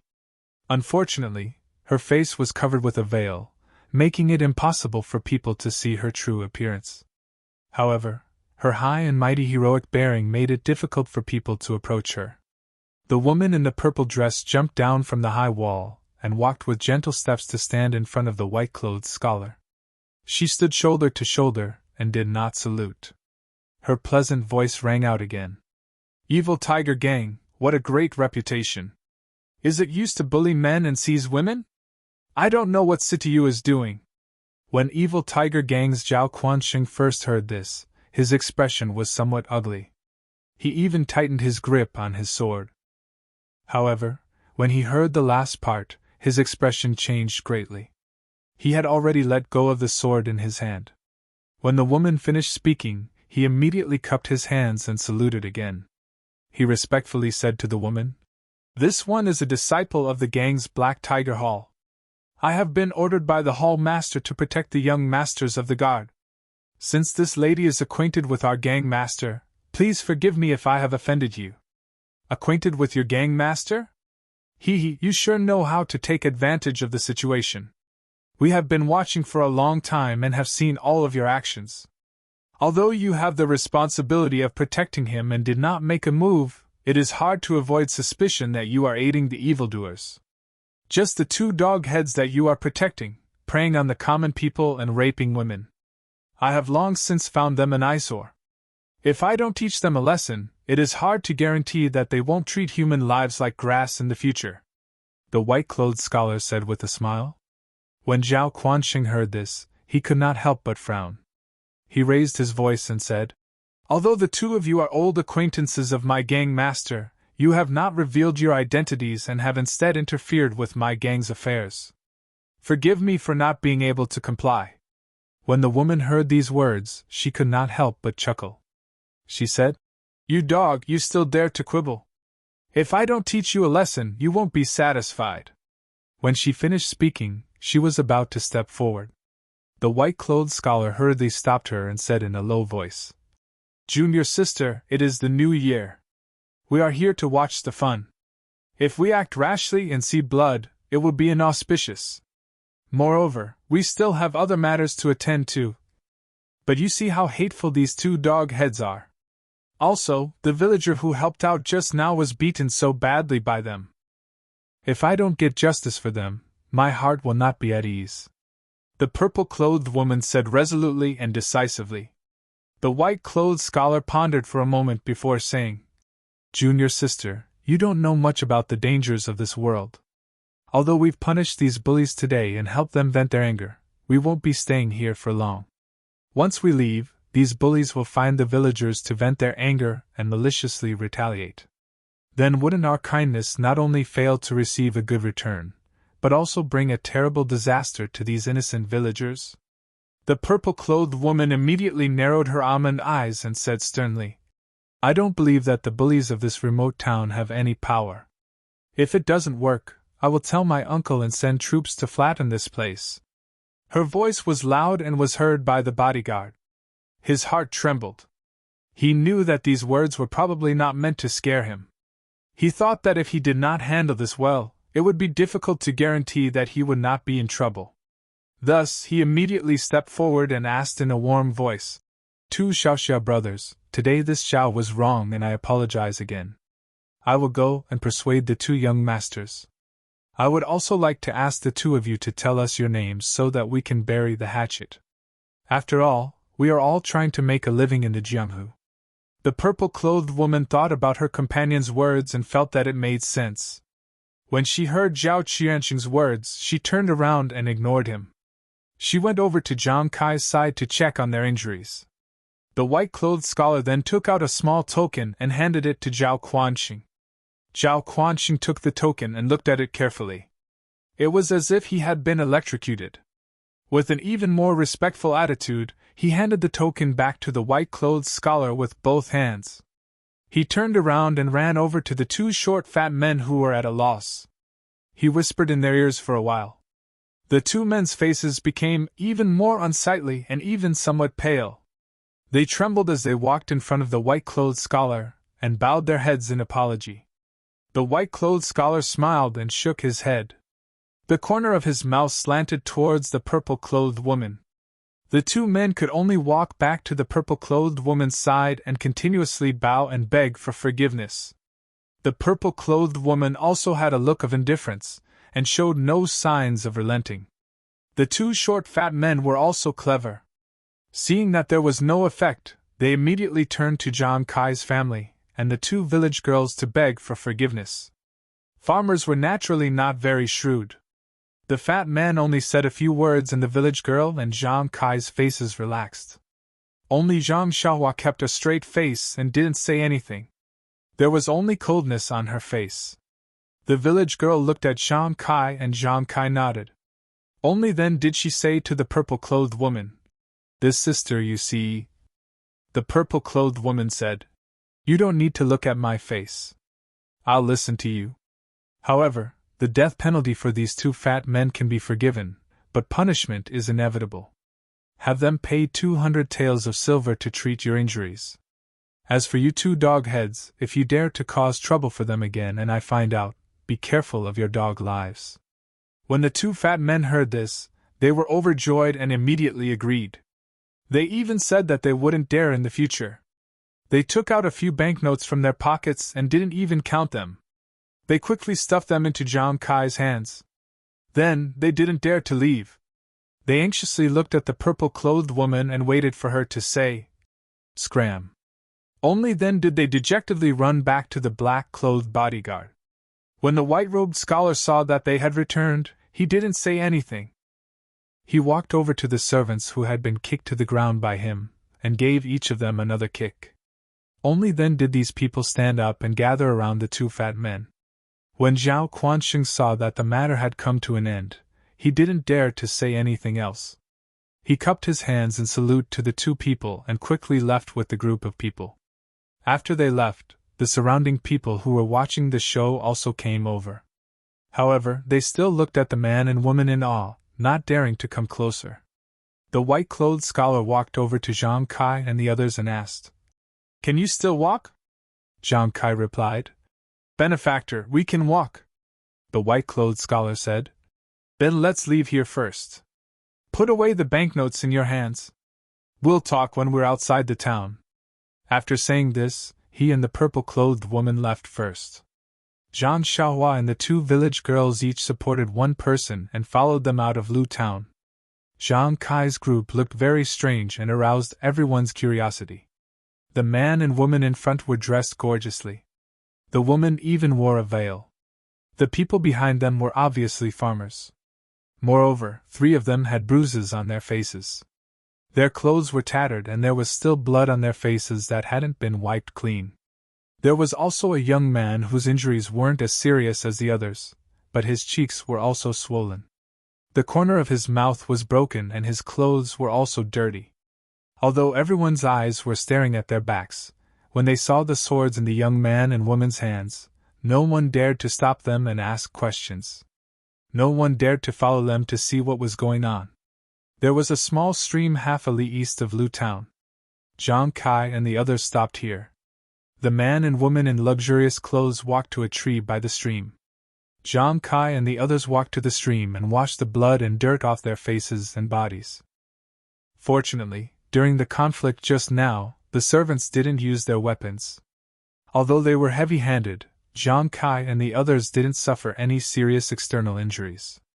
Only Zhang Xiaolong's arm was stepped on many times. It should be broken.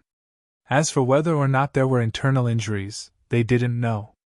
After Zhang Kai and his family finished cleaning, they brought the 2 village girls to the tree. Zhang Kai saluted and said, "Benefactor, we haven't asked for your great name. You saved our lives, please accept our respect." After saying this, he was about to kowtow and express his thanks. The white-clothed scholar hurriedly grabbed Zhang Kai's arm and said, "I'm ashamed. Don't call me benefactor. My name is Wenwahai. You acted bravely for a just cause, disregarding your own life to save others. You should be the role model of our generation. Let me check your injuries first." After saying this, Wenwahai grabbed Zhang Kai and the others' hands. He frowned and didn't say anything. 0. Chapter 7. After Wenwahai checked everyone's pulse, he smiled and said, "Everyone's body is fine. There is some blood clot in your body and some external injuries are serious. I have some commonly used medicine here. It is good for treating bruises. When you go back, apply it externally and take it orally. Rest a lot, and you will be fine." After he finished speaking, he took out some small bottles and handed them to Zhang Kai. He said, "This brother's arm is broken. I can't do anything about it. Here is some silver. Take it to see a doctor. It shouldn't be a big problem." After he finished speaking, he took out some scattered silver and handed it over. Zhang Kai quickly waved his hand and said, "I don't dare." At this time, Zhang Xiaohu, who had dark circles around his eyes, said, "Take it, father. We have received so much from our benefactor. We don't care about this little bit. It is also a token of our benefactor's appreciation. You should take it." Zhang Kai turned around and blamed his son. He said, "Just now, we already took the silver from those people. How can we accept our benefactor's kindness?" After he finished speaking, he took out the banknotes that were just handed to him. After carefully counting, he was shocked. The banknotes were worth 10 taels each. There were actually 40 to 50 banknotes. He guessed that the short fatty was scared and didn't dare to count them. At this time, Wen Wahai handed the silver over to Zhang Xiaohu and said, "This little brat has a forthright personality. I like him very much. Take it, that was someone else's compensation for you, this is mine." Zhang Kai saw that Zhang Xiaohu took the silver and didn't blame him. He told Wen Wahai about the banknotes. After all, it was a large sum of money. Zhang Kai didn't dare to privately deal with it. Moreover, he was afraid that those people would come back and cause trouble. The silver was a small matter, but his family's life was a big matter. When Wahai looked at the large sum of money and smiled bitterly in his heart. In his mind, he would just let the short fatty pay a dozen or so taels of silver. However, he didn't know that his junior sister's nonsense had brought a lot of trouble to this family. He didn't dare to make a decision on his own, so he walked to the side and discussed it with his junior sister. Zhang Xiaohua accompanied his injured brother, but his heart was not calm at all. His cheeks and mouth were still burning with pain. Being bullied and almost losing his life had not affected him as much as seeing Wen Wahai descend from the sky and effortlessly deal with those vicious dogs. He had not yet recovered from the shock and hurt.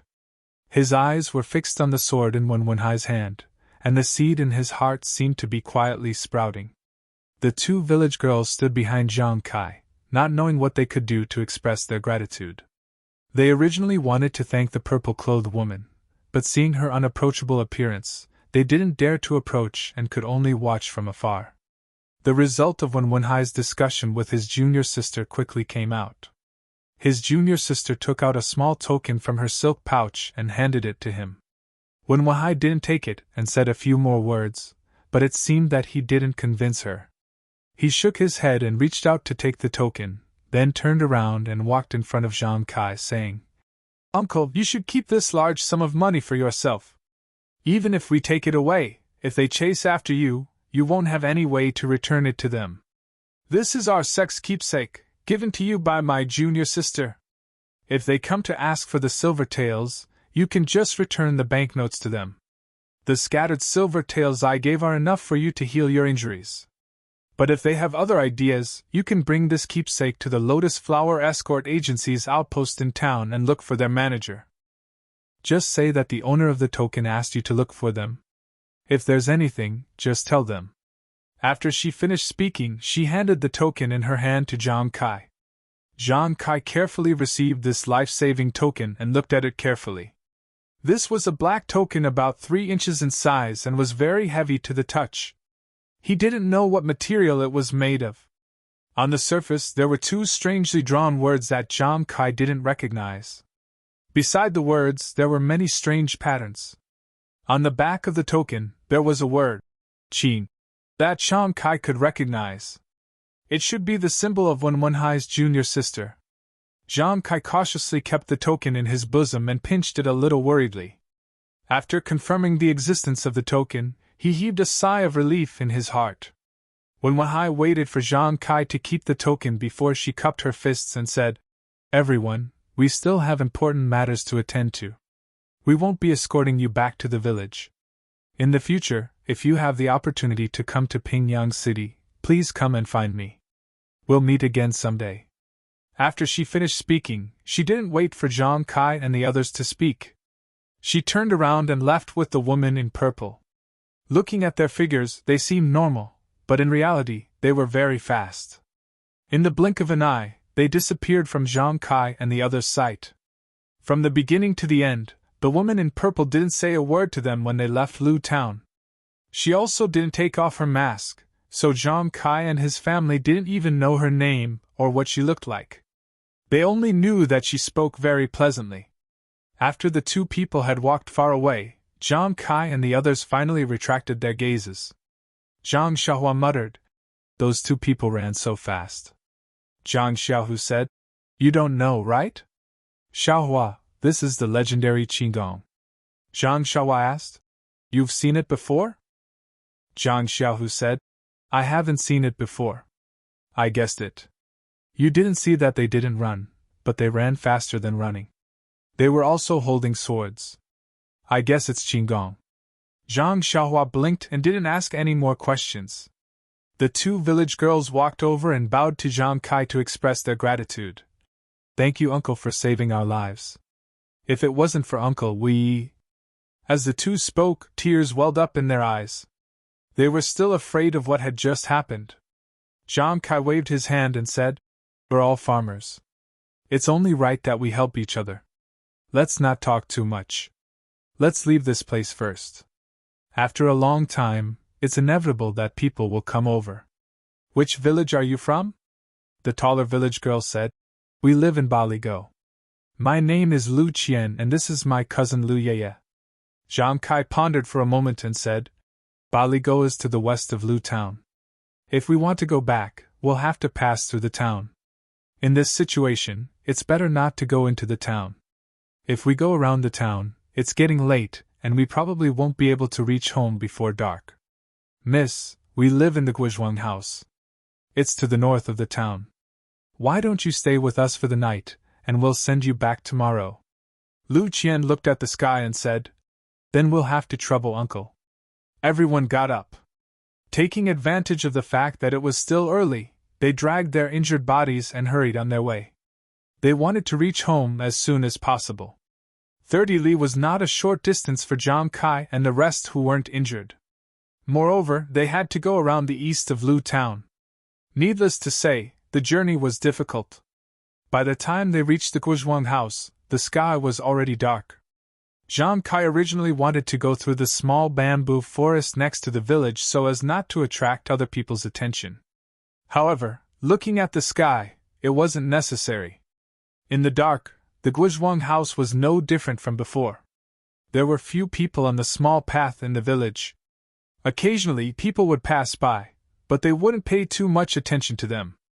This made Zhang Kai, who had been worried that someone would see his family in a sorry state, heave a sigh of relief.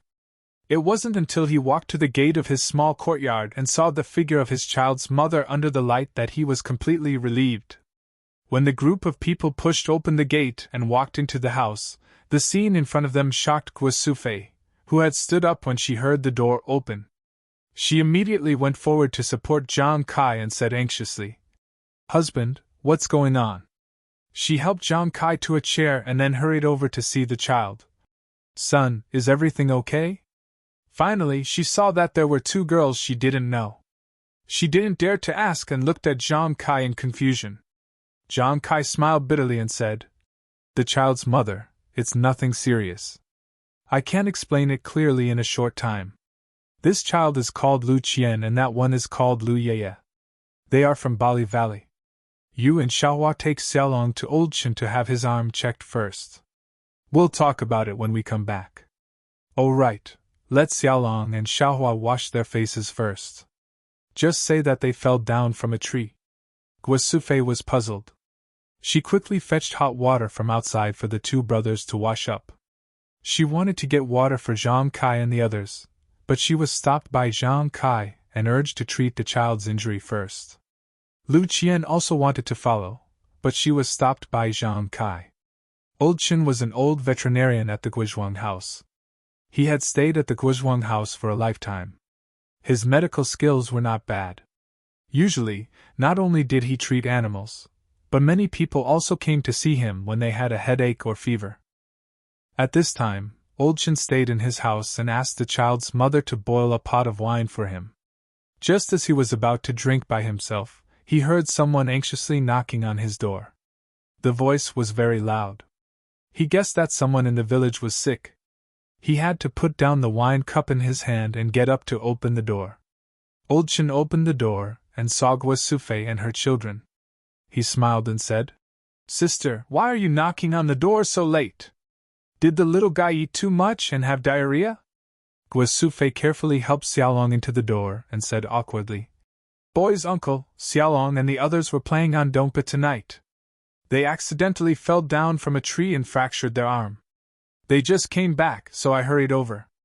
I'm sorry to disturb your rest. When Old Chen heard that Xiaolong's arm was fractured, his face immediately became serious and said, What are you talking about, sister?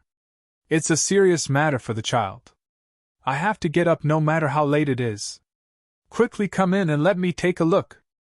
After saying that, Old Chen took them to a clean room specially used for patients. At this time, Old Chen's family also came in. Old Chen asked her to light the oil lamps, and then asked Xiaolong to take off the sleeve of the injured arm. He carefully looked at it, and used his hand to pinch here and there.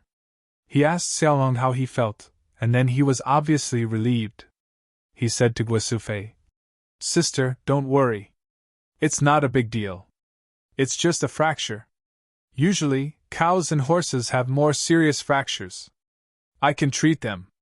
Xiaolong, leave this to me," Old Chen's family said worriedly. "Old man, you just drank. Are you okay?" Old Chen patted his chest. "I've been treating patients for most of my life. This little bit of wine is nothing. Moreover, I haven't started drinking yet. If you don't believe me, you can go take a look at my wine pot." In fact, Guosufei had already smelled the smell of wine on Old Chen. However, he was the only doctor in the village, so she could only rely on him. Now that she heard him say that he could take a look at the wine pot, she knew that he didn't drink too much. Only then did she feel relieved. Old Chen found a few very smooth pieces of wood and took out a porcelain jar from the cabinet. He opened the seal and immediately, a pungent smell of medicine came out from inside.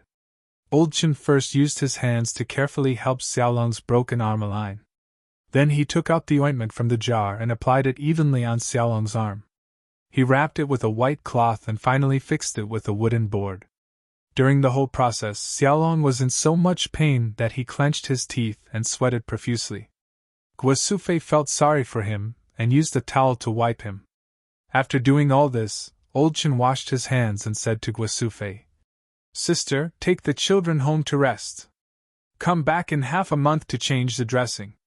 It takes 100 days to recover from a bone injury. He won't be able to use a hoe for a long time." Guosufei thanked him profusely and left some copper coins. Then she took the two children home. 0. Chapter 8. At home, Zhang Kai and the others had already cleaned up. Everyone was sitting on the chairs waiting for them. Even the old lady who was lying on the bed had gotten up.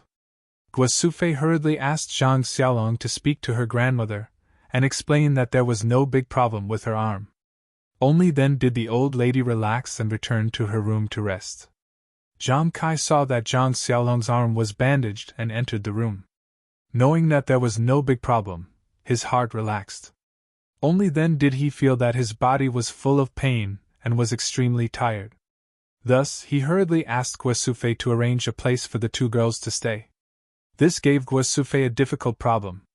There weren't many rooms at home, and the three brothers were still squeezed into one room.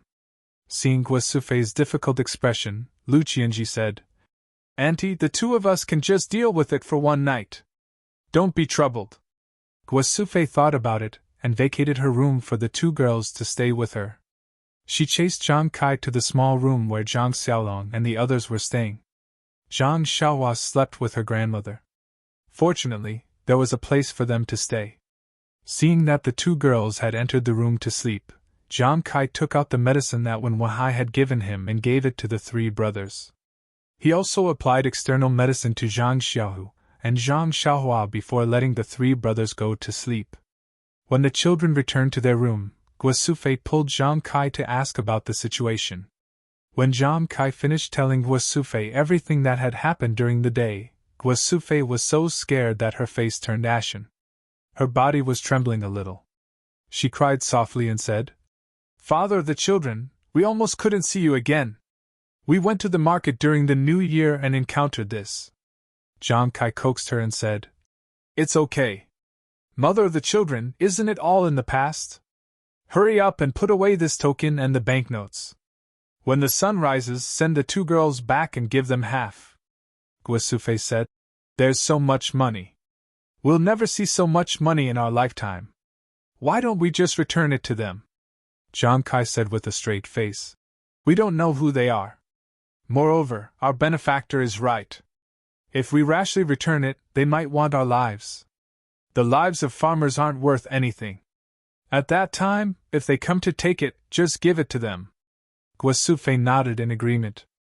After the old couple finished talking, Zhang Kai took the medicine orally and asked Guo Sufei to apply the ointment for him. He then went to sleep in Zhang Shihuo's place.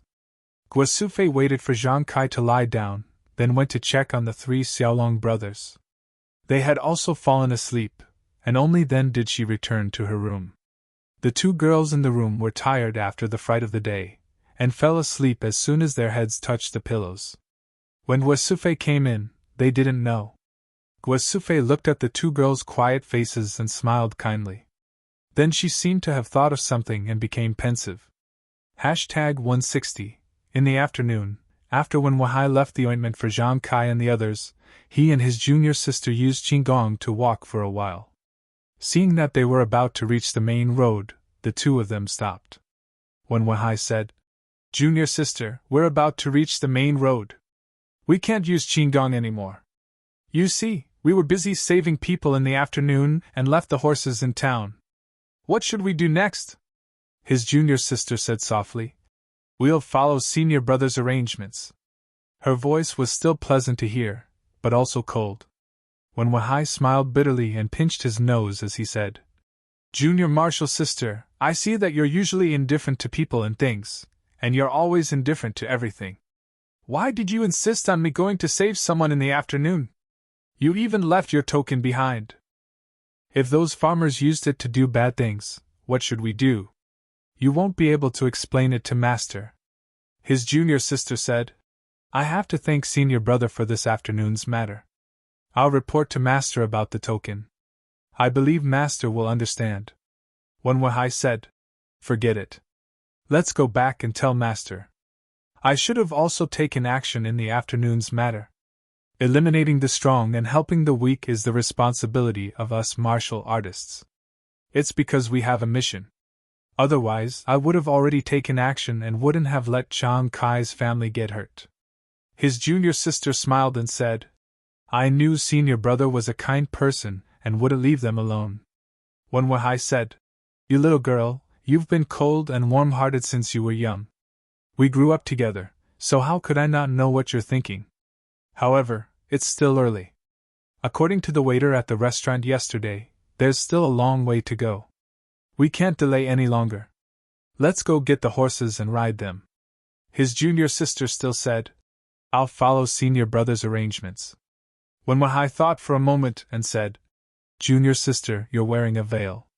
You'll attract a lot of attention. Just wait here. I'll go to the inn in town to find a horse." After he finished speaking, he didn't wait for her to speak and walked towards Lu Town. His junior sister didn't say, "I'll follow senior brother's arrangements." After about the time it took for a stick of incense to burn, they heard the sound of horse hooves coming from the main road. His junior sister raised her head and saw Wen Wahai riding his horse over. When Wen Wahai's horse came to her side, the junior sister took the reins he threw to her. She stepped on the stirrups and jumped onto the horse. With a shake of the reins, she shot out like an arrow, leaving behind a trail of dust along the main road. Wen Wahai shook his head and smiled. He also shook the reins and patted his horse to chase after her. Back to the evil tiger gangs, Zhao Quanxing and the 2 short fat men, as well as a group of servants, dejectedly walked back. Along the way, many people saw them from a distance, and quickly avoided them. There were also many people who saw that they weren't as arrogant as they were in the past and were endlessly puzzled. These 2 people were the sons of a wealthy merchant in Lu Town. Normally, they bullied men and women and did many bad things. Today, the 2 families had invited all the important people in Lu Town to a banquet. Among these people were the evil tiger gang members. This was why the 2 of them had the time to sneak out and live freely. At this time, the banquet had already ended. Only the leader of the evil tiger gang and the wealthy merchant were left sitting in the garden. Seeing them leave in such a good mood and return disappointed, they found it strange and called them over to ask. Zhao Quanxing saw that the 2 fat men didn't dare to say anything, so he went over and reported one by one. When Zhao Quanxing said that the 2 of them had taken liberties with 2 village girls, the wealthy merchant glared at the 2 fat men and didn't say anything. When he said that a few farmers had actually come out to fight, the wealthy merchant frowned and said, "Where did these bumpkins come from? How dare they cause trouble? Zhao Quanxing didn't reply and continued to report. When he said that 2 people from the Jianghu had come out, the wealthy merchant's expression changed. The fat on his face trembled as he looked at the leader of the evil tiger gang. This leader was his relative, so they had always been very close. Only then did the leader frown and didn't say anything. He even picked up his teacup and drank some tea. However, when Zhao Quanxing finished speaking and mentioned the token that the white-clothed scholar had taken out, his hand stopped and he nervously asked, "What is written on it?" Zhao Quanxing still had a frightened expression as he replied, "Misty! Clang!" The leader's teacup fell to the ground and shattered into pieces. The wealthy merchant didn't care too much at first, but when he saw that his usually calm relative was scared to this extent, he couldn't help but be shocked. He quickly asked, "Third brother Zhao, what is a misty?" Third brother Zhao didn't reply. He stood up and walked in front of the 2 fat men. He raised his hand and slapped them. After a few slaps, their faces immediately swelled up and blood flowed out from the corners of their mouths. The 2 of them were so scared that they didn't dare to leave even if they wanted to. They could only call out, "Third uncle," and beg for mercy. Third brother Zhao angrily said, "You 2 prodigal things. Normally you've done no lack of bad things like bullying men and taking women. Your father has already given you 4 concubines. Why aren't you satisfied? Is that village girl very pretty?" Seeing that the 2 of them didn't dare to speak, he forced them to say, "Speak, is she pretty?"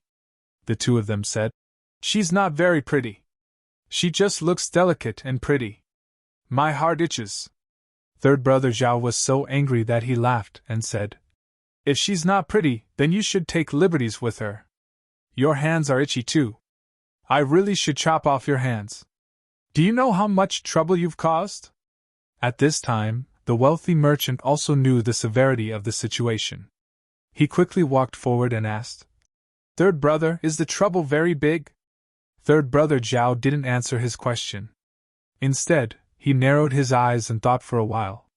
Suddenly, he said strangely, "Why did the 2 of you come back in one piece?" This question was very abrupt. The 2 fat men didn't know how to answer. Zhao Quanxing took over and said, "Hall master, it's like this."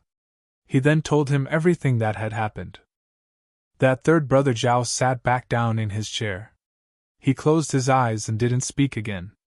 It was as if he was thinking about something. One of the fat men who had just been beaten muttered heartlessly, "They said they would give us 200 taels of silver.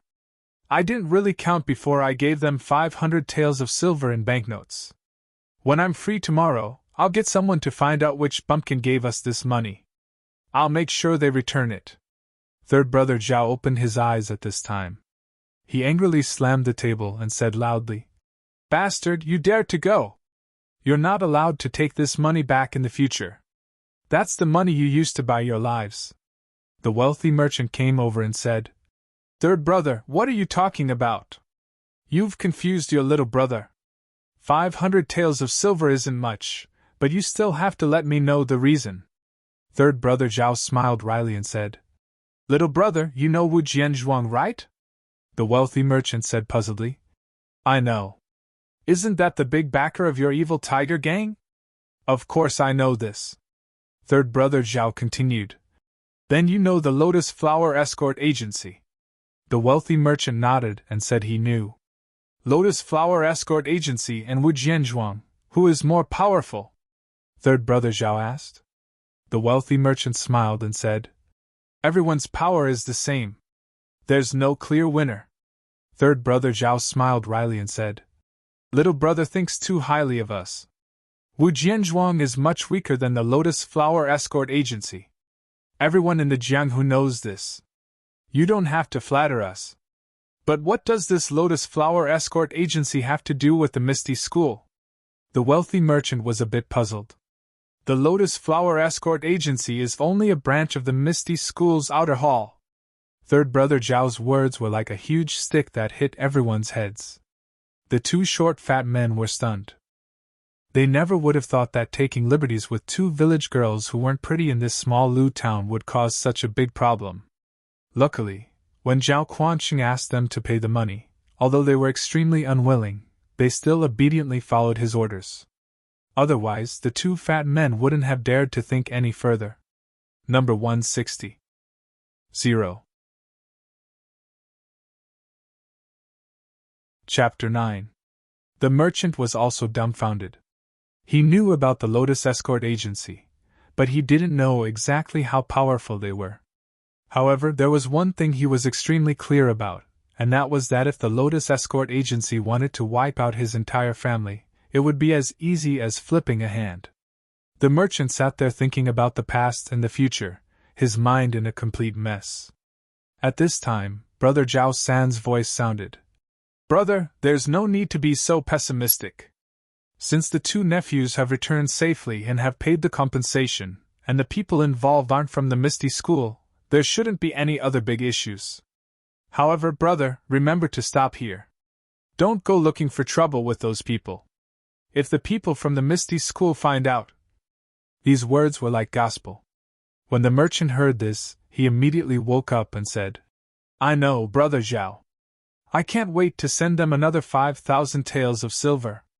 Men, send the two young masters back to their courtyard and keep a close eye on them. Tell them not to come out for a month, no, 3 months. Don't lock them in the courtyard yet." Brother Zhao San stopped the merchant's orders. "Don't give them any medicine for their injuries.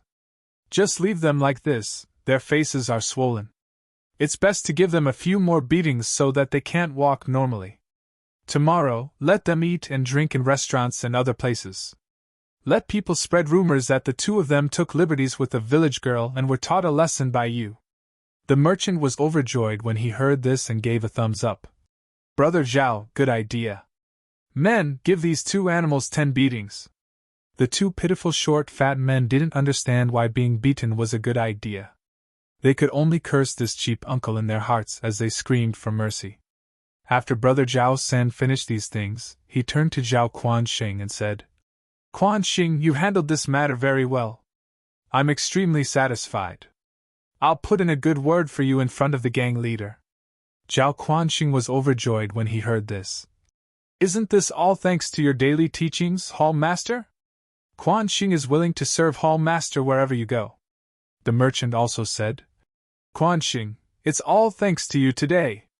I have to thank you properly. Men, bring me 1,000 taels of silver." Zhao Quanxing said, "No need to be polite. We should protect the young masters when we go out." Hall Master Zhao said, "Take it, you deserve it. If it weren't for you, even 10,000 taels of silver wouldn't have been enough." Only then did Zhao Quanxing politely accept the thin banknotes and put them in his pocket. At this time, Hall Master Zhao said, "Quanxing, hurry up and inform the gang leader that someone from the Misty School has appeared in Lu Town. I don't know why they're here at this time." After Zhao Quanxing agreed, he immediately bid farewell to the wealthy merchant and left. Not long after, he appeared in a remote courtyard and walked into a small hut. After a while, the window of the hut opened and a carrier pigeon flew out. It circled in the air for a moment before it determined the direction and flew towards a certain place. The pigeons flew very fast, but when the sky was almost dark, they arrived in front of a very hidden village. The pigeons circled in the air for a while before landing on the east side of the village. This was a very large manor. The surrounding walls weren't very high and there were many houses scattered around the walls. These houses were all in the same style. There weren't any tall buildings and they had gray walls and gray roofs. The house that the pigeon landed in was a house in the middle of the courtyard. After the pigeon landed, it was impossible to tell which house it was. The pigeon landed on the windowsill of the hut and made a coo-coo sound. A man dressed in martial arts clothes came out from the house and quickly walked to the windowsill. When the pigeon saw the man, it flew onto the man's arm and walked back and forth. The man took out a small tube from the pigeon's leg and then used his hand to rub the pigeon's back. He also took out a handful of food from his pocket and scattered it on the table next to the windowsill. When the pigeon saw this, it spread its wings and flew over, happily pecking at the food. The man took the small tube and quickly left the house. The man walked out of the house and passed through several corridors before arriving in front of a slightly larger house in the middle of the manor. He carefully knocked on the door and a hoarse and dignified voice came from inside. "Come in." The man carefully opened the door and walked into the house. The windows were open and the oil lamp wasn't lit. A thin figure stood in front of the window with his hands behind his back and looked outside. After the man bowed, he respectfully said, "Hall Master Situ, Hall Master Lu has news." The figure made a sound of surprise and said, "It's the new year. What kind of news would need to be sent by carrier pigeon? Quickly light the lamp." After the man lit the oil lamp, Hall Master Situ turned around. The man offered the small tube and Hall Master Situ took it. He took out the slip of paper and placed it on the oil lamp. His thin face couldn't help but frown as he muttered, "Why did they come to this remote and desolate place?" Then, he placed the slip of paper on the flame and burned it. He glanced at the man and said, "You can go." The man bowed and quietly left, leaving Hall Master Situ sitting alone in the flickering flame of the lamp. Hall Master Situ knew that he had to let his gang leader know about this news. However, he didn't know where to go. This was because, as early as last night, gang leader had told him that he had something important to do today. When he went to find gang leader this morning, he couldn't find him. Just as Hall Master Situ was guessing gang leader Situ Ping's whereabouts, his cousin, who had always been competitive and not inferior to men, was riding a horse and following behind a young man in embroidered clothes. She whispered to the young man, "Ma, this is the tallest mountain in Lu Town. It's called Stone Man Peak. It got its name because there's a stone on the mountain that looks like a person. If we hurry, we'll be able to enter the mountain in the time it takes for half a stick of incense to burn. However, I don't know where young master wants to go, so I can't tell you the exact time." Ma turned his head and waved the horsewhip. He gently said, "Gang leader Situ, there's no need to be so reserved. Since Manor Head Wang recommended you as a guide, I don't treat you as an outsider. After we finish this matter, I'll definitely reward you. As for the specific location, I'll tell you when we enter the mountain." Situ Ping looked at Ma's gentle jade-like face and elegant eyebrows. She lowered her head and repeatedly said that she didn't dare. She knew that this Ma was someone with a great background. In the past, she had tried to act like a woman in front of Wu Jian village's Wang Hong. Perhaps it had been useful. However, this was the first time she had met this Ma. Moreover, he had been lukewarm the entire time. How could she dare to act like a woman? She just needed to be alert and cautious. Just like that, the two of them urged their horses forward in the twilight. On the other side of the mountain, Wen Wenhai and his junior martial sister were also galloping towards the mountain. Seeing that the mountain was nearing, Wen Wenhai slowly tightened the reins and slowed down the horse. He turned his head and said to his junior martial sister, "Junior martial sister, we're about to reach the mountain. I think we should eat something first and rest for a while. Once we've recovered our energy, we'll be able to deal with the situation in the mountain. Perhaps there'll be a tough battle ahead." The junior martial sister nodded in agreement. The two of them dismounted and rested. They took out the dry rations they had brought with them and ate. After they finished eating and drinking some water, the junior martial sister couldn't help but ask with some worry, "Senior martial brother, this mission is so important. Why didn't Master come personally? No matter what, he should have let the sect leader come. Why did he send the two of us? I really don't know what Master is thinking." When Wenhai took another sip of water, he looked around and said in a low voice, "Junior martial sister, Master naturally has his own reasons for making such arrangements. Before we set off, he told me in advance that in order to not attract the attention of other sects, the second-generation disciples of the various sects will be sent for this mission. Moreover, there will be an elder presiding over it for us. We'll know the specifics when the time comes. We'll just have to listen to the elder's arrangements. In any case, this is a lucrative mission. If nothing unexpected happens, we'll be able to complete it perfectly. When we return, Master will reward us handsomely," the junior martial sister said. I originally thought that this place that I've never heard of would be a remote and desolate place with dangerous mountains and rivers. Along the way, there's actually a beautiful scenery. Although we haven't entered the mountain, it feels majestic. I wonder what it's like inside. It's a pity that we can't appreciate anything at night. Otherwise, this trip wouldn't have been in vain. When Wahai slapped his forehead. Junior Marshall sister actually has such thoughts. Senior Marshall brother can't compare to you. Could this be the reason why my martial arts aren't as fast as yours? The junior Marshall sister didn't answer. He couldn't see her expression under the veil. When Wahai said again, Junior Marshall sister, it's getting late. You should take off your veil. There's no one around here. The junior Marshall sister still didn't answer. When Wahai was used to this and said to himself, all right, it seems like it's not too late. Let's get moving. We should be able to arrive at the scheduled time. After the evil Tiger Clan's chief Situ accompanied brocade-clothes Ma into the mountain, they galloped along for a while.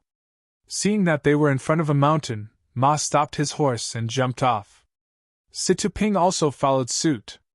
Ma said, Chief Situ, do you know where Five Claw Peak is? Situ Ping said, Of course I know.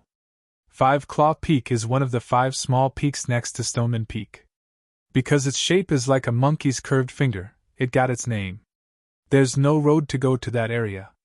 Horses can't go there, so we can only climb these mountains. After Ma heard this, he smiled and let go of his horse's reins. The horse went off on its own, looking for hay.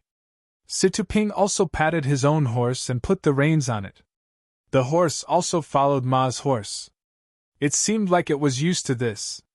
Ma said, Then I'll have to trouble Chief Situ to lead the way.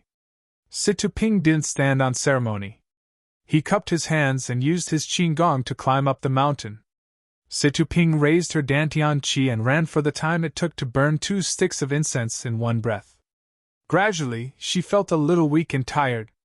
At this time, she heard Ma's gentle voice in her ear. Chief Situ, it's still early now.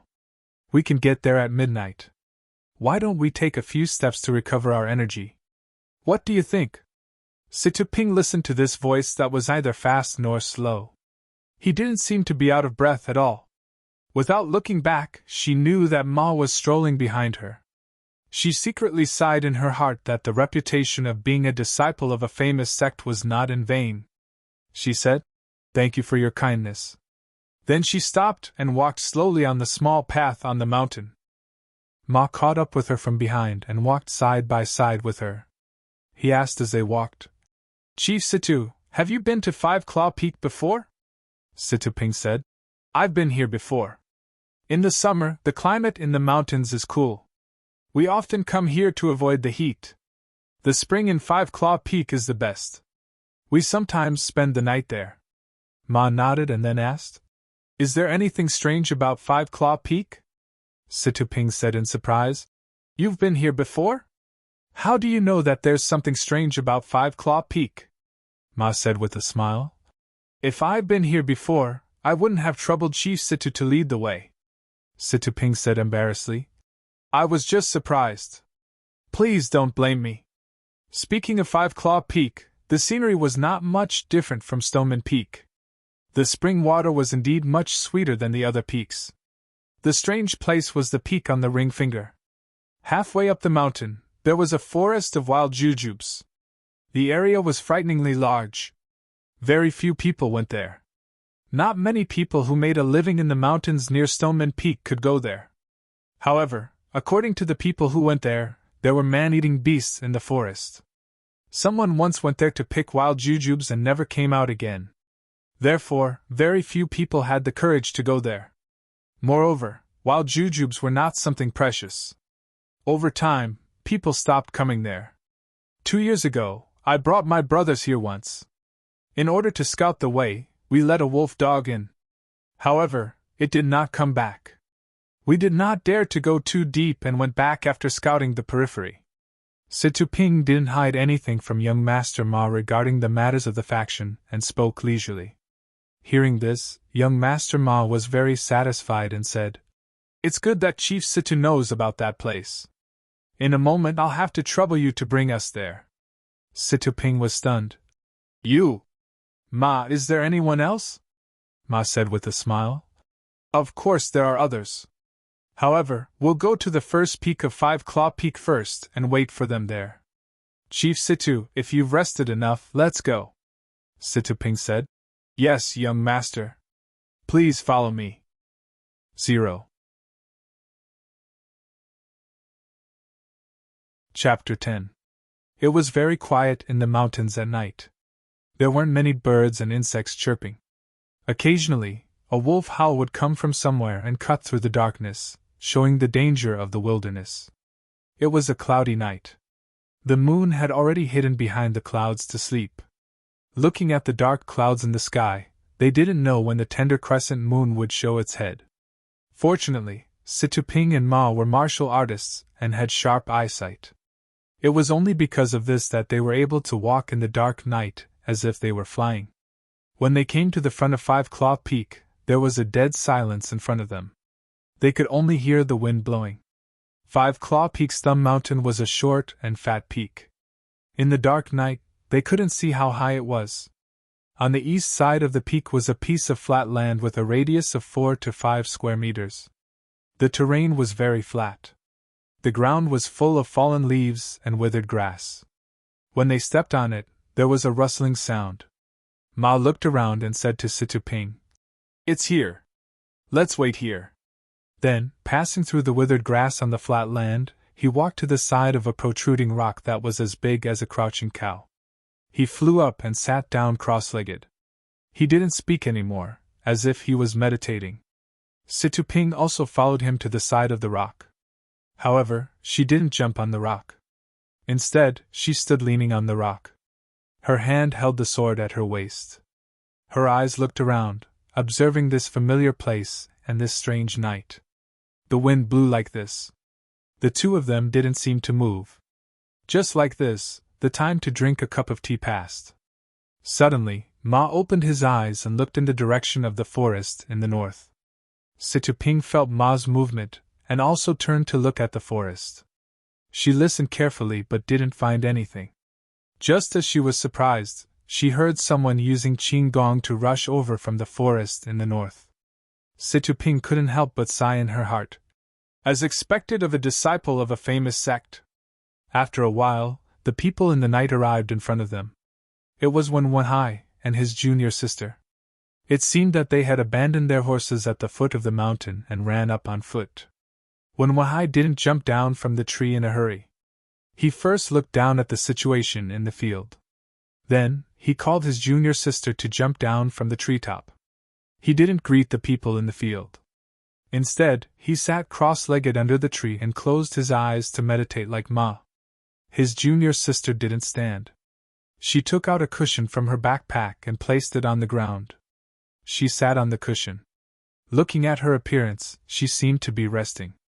Ma also closed his eyes again, as if he didn't see anyone coming. Situping could only stand there silently. After a while, they opened their eyes at the same time and looked at the path across the mountain. From the end of the path, there was a sound of footsteps. In this quiet wilderness where only the sound of the wind could be heard, these ordinary footsteps seemed a little strange. The footsteps were neither fast nor slow. They came from afar, but they still couldn't see the figure. The four of them were very expectant. They wanted to see who the person walking on the mountain path was. When the person came closer and saw clearly, everyone was even more surprised. It was actually two people walking side by side at the same pace. They had the same figure and the same movements. In the night, they couldn't see if they were wearing the same clothes or if they had the same face. However, looking at the two of them taking half the steps of a normal person, in fact, everyone already knew the answer in their hearts. They all thought at the same time. So, the other family is them. The two of them walked to the side of the field and looked at the two groups of people in the field. They didn't make a sound and didn't enter the field again. They just stood there, straight and motionless. The four people in the field saw that the two of them were standing there motionless. Just like before, they closed their eyes and rested. It seemed that there was still someone who hadn't come. After the time it took to drink a cup of tea, just when everyone was a little anxious, a voice suddenly descended from the sky. The cicadas in winter are mournful. Against the pavilion at night, the shower has just stopped. A figure suddenly appeared in the middle of the field. The 6 people present opened their eyes at the same time. They didn't seem to notice how this person came out, but they all called out at the same time. Yanming Jusher? They only saw that the person who had just arrived had a tall stature. The color of his clothes and headscarf couldn't be seen clearly, but his thin face and a few strands of beard below his chin made him look very familiar to the people of Jianghu. At this time, no one hesitated and stepped forward to say, Yanming Jusher, this junior greets you. Yanming Jusher used his right hand to stroke his beard and said with a smile, This old one has come late and made you all wait. You all aren't familiar with each other yet, right? Let's get to know each other first. In a while, we will need everyone to help each other out. The embroidered-robed Ma cupped his fists to everyone and said, This one is Wan Jianfeng Ma Xiangyang. This is the evil tiger gang's Sitaping. Then, afraid that everyone would misunderstand, he continued, The evil tiger gang is in this area. She is my subordinate and has come to be our guide. Yanming Jusher said with a smile, Xiao Xiao Ma is truly considerate. Then I'll have to trouble Chief Situ. Situ Ping hurriedly saluted and said, To be able to serve everyone is my honor. Then Wen Weihai also cupped his fists and saluted. This one is Misty School's Wen Weihai. This is my junior apprentice sister Shuiqing. Shuiqing finally took off the veil on her face, revealing her true face. However, no one could see it clearly in the dark. She didn't say anything and only cupped her fists towards everyone.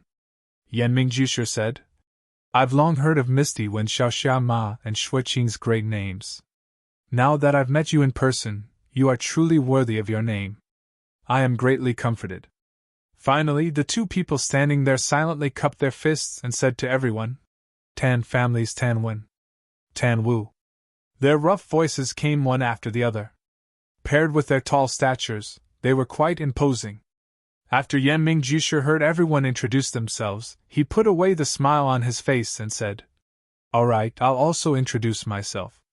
I am Yanming Villa's Villa Lord Yanming Jusher.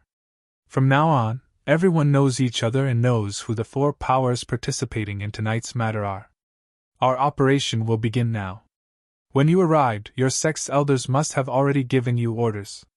Tonight, listen to everything I say. I've also reached an agreement with your sections. We'll talk about the specifics as we go. Now take out your tokens. After saying this, Yanming Jusher took out a square-foot piece of leather. Ma Xiangyang Wen Weihai and Tan Wen all took out similar items. Yanming Jusher handed the piece in his hand to Ma Xiangyang and said, Put them together. The others also handed the leather to Ma Xiangyang. Yanming Jusher then took out a luminous pearl and handed it to Situ Ping, saying, I'll have to trouble sect leader Situ to take a look at this diagram. Thus, Situ Ping took the luminous pearl. Ma Xiangyang quickly put the 4 pieces of leather together under the light of the luminous pearl. Under the faint light of the luminous pearl, everyone could see that there was a map drawn on the leather.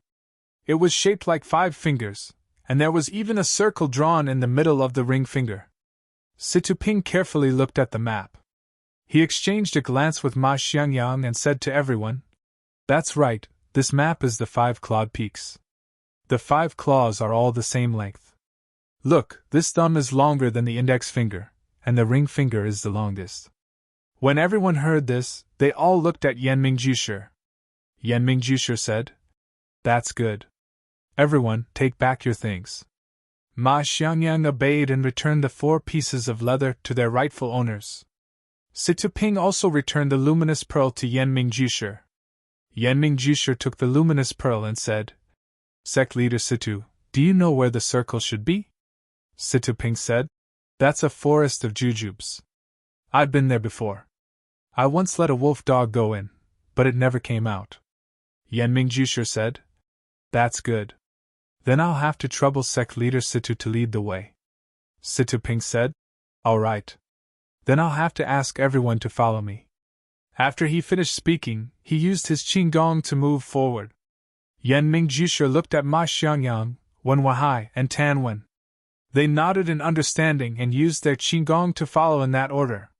Finally, Yanming Jushu looked around carefully.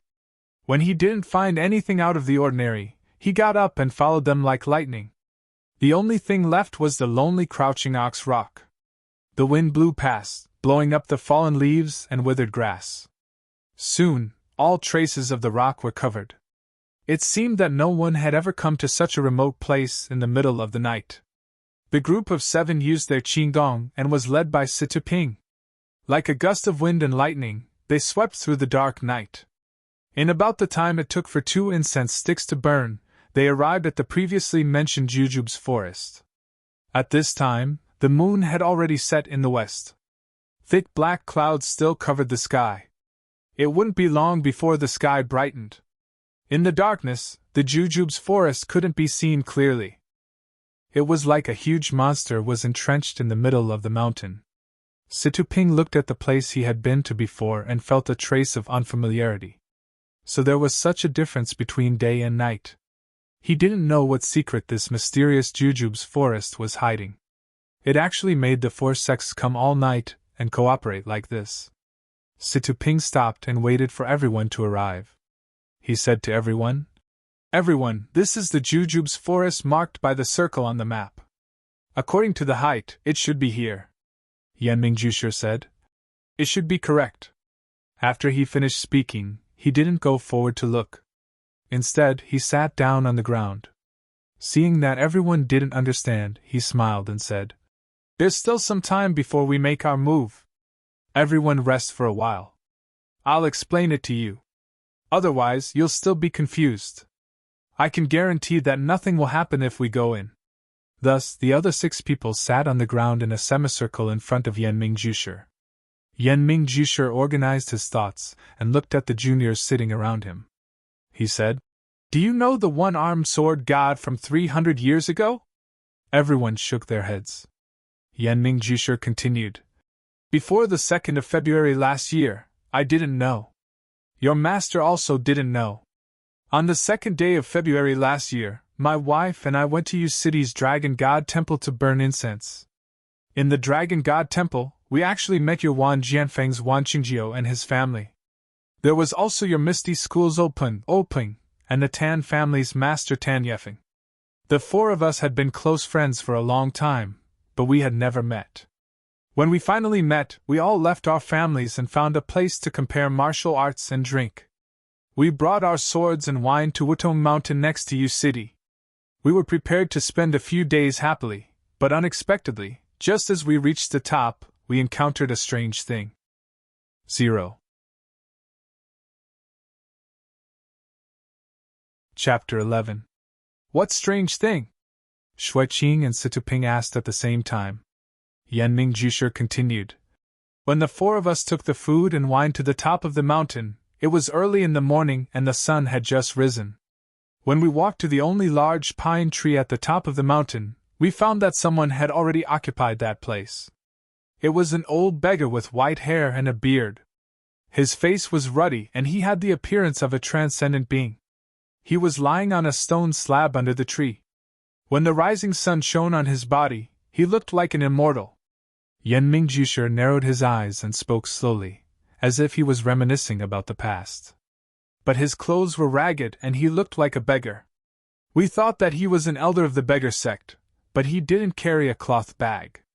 When the old beggar saw us walk over, he asked, "Do you know martial arts?" We all nodded and said yes. Then he asked, "Do you have wine and meat?" We nodded and said yes. He then said, "Bring the wine and meat over." At that time, I was the one who was holding the wine and meat. I listened to him and gave him the wine and meat. When the old beggar saw the wine and meat, his eyes lit up. It was no less than the sunlight shining on his body. After the old beggar took our wine and meat, he didn't stand on ceremony and wolf them down. Strangely enough, the 4 of us just watched him eat and drink until he finished all the wine and meat.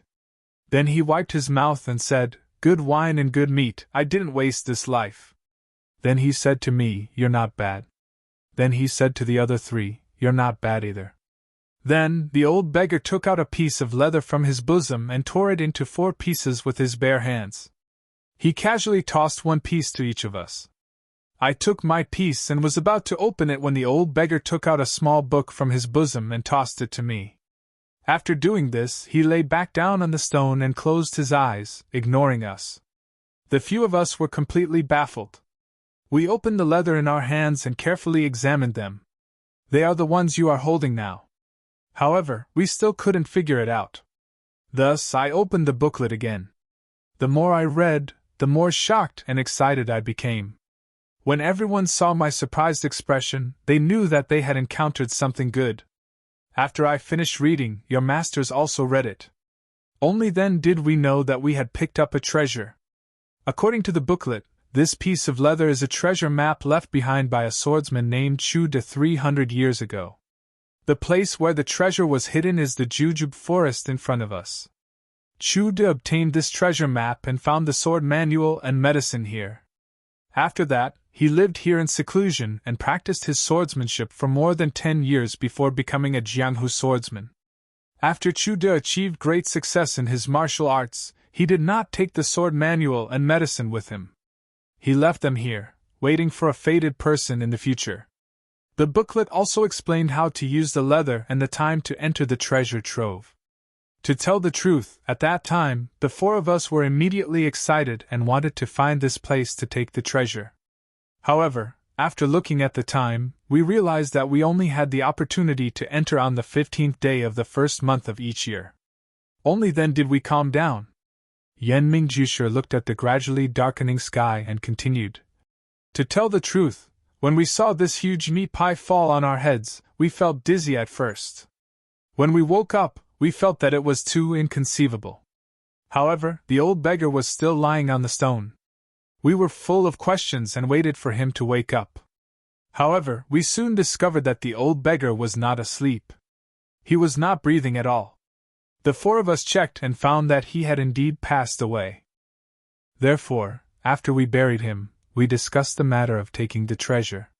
However, because it was still early before the 15th day of the first month, we first returned to our respective sects to confirm the authenticity of this treasure. Moreover, we also planned the details of taking the treasure. We also agreed on the time and place of our next meeting. When we met again, we each took out the information we had collected. It turned out that 300 years ago, there was a one-armed swordsman in Jianghu. His name was very ordinary, called Chu De. His martial arts were very high, and he was an upright person. At that time, there were often rumors about him eliminating evil and bringing peace to the people. However, no one knew his origin. Everyone tried their best to find out about his sect and origin, but it was to no avail. This Chu De never sparred with others because, according to him, his sword moves were all killing moves.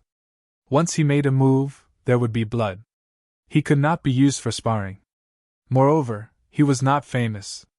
Although his martial arts were very high, no one could compare him to the top few in Jianghu. However, according to Taoist master Qing Mao, who was the first in martial arts at that time, he saw Chu Da's swordsmanship and felt that he could not compare to Chu Da's indomitable sword intent. After hearing this, the entire Jianghu was in an uproar and no one dared to provoke Chu Da. However, there were also people who wanted to be famous who pestered Chu Da and requested to spar with him. Chu Da avoided all of them. Until one day, Chu Da encountered the second most powerful swordsman in Jianghu who was massacring a village. In a fit of righteous indignation, he killed the swordsman with his sword.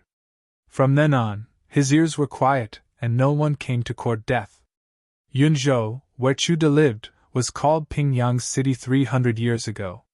There was no one in Jianghu who dared to run amok there. Actually, what we coveted the most was not his martial arts. As for the sword manual, only the people from Wanjianfeng would covet it.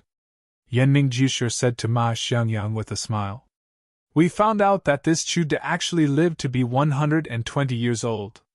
The 6 young people who were listening to the story all cried out in surprise.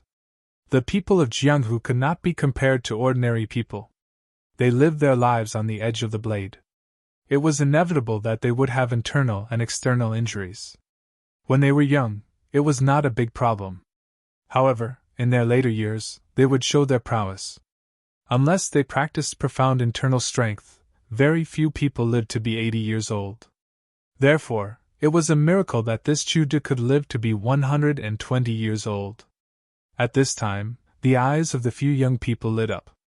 They were all wondering if they could find light-prolonging medicine in the forest. In fact, most of them had the same attitude towards secret manuals. They could not even finish practicing their own martial arts, so how could they have the time to practice something from another sect? Besides, even if it was a top-notch martial art, didn't it still require time and sweat? Everyone present was not young and their meridians had already formed. If they were to practice it again, it would be half the result with twice the effort. Who would be stupid enough to do such a thing? They might as well get some personal benefits. If they could live for 10 more years, that would be 10 more years of enjoyment. They could also practice martial arts for 10 more years. Wouldn't that be better than any top-notch martial art? Of course, if there were any top-notch sword manuals, they could bring them back to their own sect. It could be considered as contributing to the development of the sect. When the time came, it would be recorded in the sect's ancient records and their names would go down in history. As they thought about it, it was as if they could see each other's saliva. Yanming Jusher saw the expressions of the young people and smiled. He continued, "Therefore, the 4 of us continued to discuss the matter of treasure hunting and obtaining. We also assigned different people to search for similar terrains according to our respective powers. The heavens do not disappoint those who work hard. As early as 2 months ago, we finally found this Stone Man Peak. Finally, according to our previous discussion, in order to not attract the attention of other sects, the few of them will stay in their own sects and only send out their outstanding second-generation disciples. Even the head disciple and other disciples who might attract the attention of others will not be sent out. Instead, I, the Manor Lord who has yet to establish a sect, will lead the people from each sect to obtain the treasure. Of course, you are all reliable members of the sect. You are all the confidants of the head disciple. Before coming, we all discussed that if you have any fortuitous encounters in the treasure trove, it will all belong to you." Immediately, everyone's expressions brightened. They finally understood why their master had sent them, and not anyone else. Yanming Jusher continued, "Now, let's talk about the most important thing. The method of distribution of the treasure." When everyone heard this, their expressions froze as they listened attentively. "If the treasure can be divided equally, then it will be divided equally. If there is a difference, then we will divide it equally. As for the rest, how do you think we should divide it?" Everyone stared blankly, feeling astonished. This Yanming Jusher was quite humorous. Even at this point, he still wanted to test the younger generation. What a wonderful person! No wonder the masters allowed him to come alone and lead a group of juniors. When Wahai rubbed his nose and said, "Sir, the people of Jianghu have their own rules. Let's use our fists and feet to decide." The rest of the people also agreed. Yanming Jusher mysteriously said, "Your masters also said the same thing." At first, they said it would be a sword competition, but other than Wan Jianfeng, the others disagreed. Then they said it would be a fist competition, but other than the Misty School, the others also disagreed. Then they said it would be a fist competition, and other than the Misty School, the others also disagreed. Then they said it would be a fist competition, and other than that, the others also disagreed. So they said it would be 3 rounds, with 2 wins out of 3 rounds. But how can you and I have such a good grasp of the martial arts competition? They were also worried about the safety of their disciples. Can you guess what method it was? Everyone looked at each other, staring at each other, unable to guess. Yanming Jusher fell to the side and encouraged. Finally, Shuiqing's face was red as he stammered, "Say, Senior, could it be rock, paper, scissors?" After saying this, his face was so red that it was about to drip blood. Yanming Jusher said in surprise, "Heroine Shui's mind is so sharp, you actually guessed it correctly."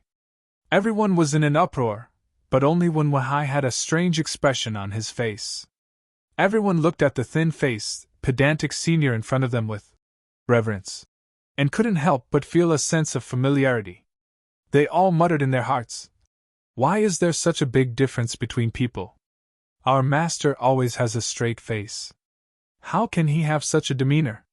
Just as everyone was silently criticizing their master, they saw Scholar Yen Ming look at the rosy clouds on the horizon. He slapped his forehead and said, "Quick, go to the edge of the forest. Don't miss the time." After saying this, he ran to the edge of the forest. At this time, the sun from the east just happened to peek out from the other side of the mountain. A shadow flashed from the forest, passing between two trees at the edge of the forest, and quickly retreating towards Stoneman Peak. 0. Chapter 12. Zhang Xiaohua opened his eyes at the same time as the first ray of sunlight shone onto the wild jujube forest. Something flickered in his dark eyes for a moment before disappearing. Zhang Xiaohua did not immediately get up like usual. Instead, she laid down on the Kong bed and closed her eyes again. Her swollen cheeks were no longer as painful as last night. If she didn't purposely tug at the corners of her lips, it wouldn't hurt anymore. The wounds on her body were slowly healing, but what about the wounds in her heart?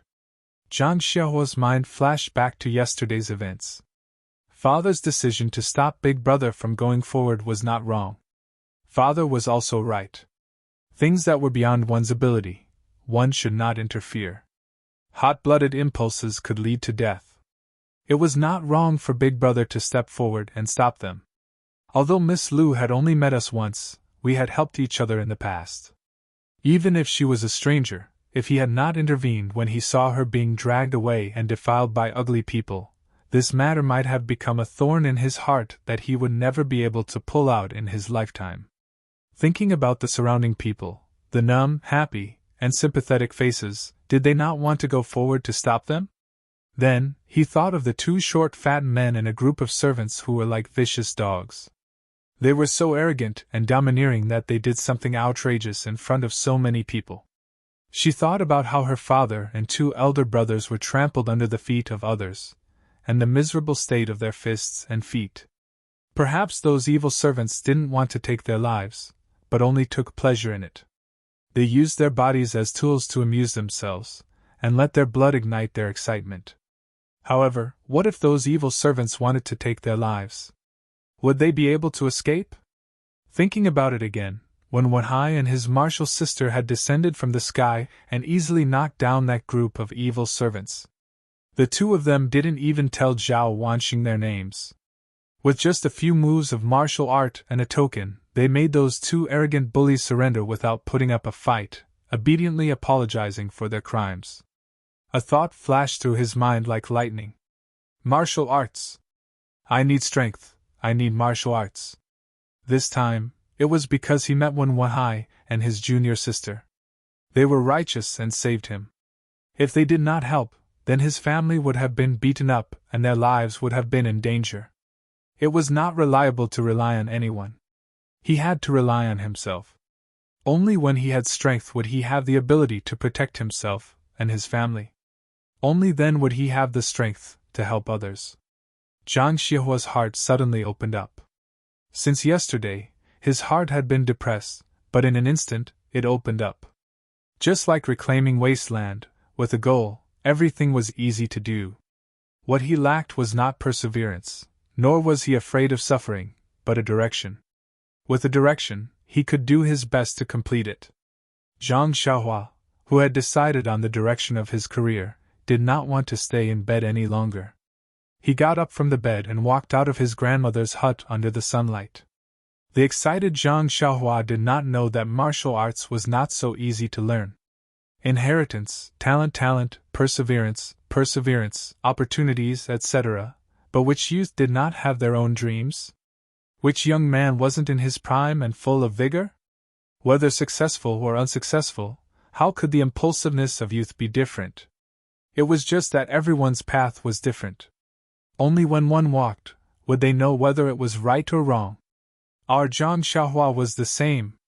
Zhang Xiaohua walked out of the hut, and saw his grandmother sitting at the door. He approached and said, "Grandma, it's still early. The wind outside is cold. Come in first. When it's almost noon, you can come out to bask in the sun. Hearing her grandson's voice, Grandma said lovingly, Xiaohua, Grandma wants to breathe more of the outside air. Grandma wants to live one day at a time. I don't want to stay in the hut every day. But you, does your body still hurt? You should sleep more in bed. Zhang Xiaohua said cheerfully. Grandma, I'm fine.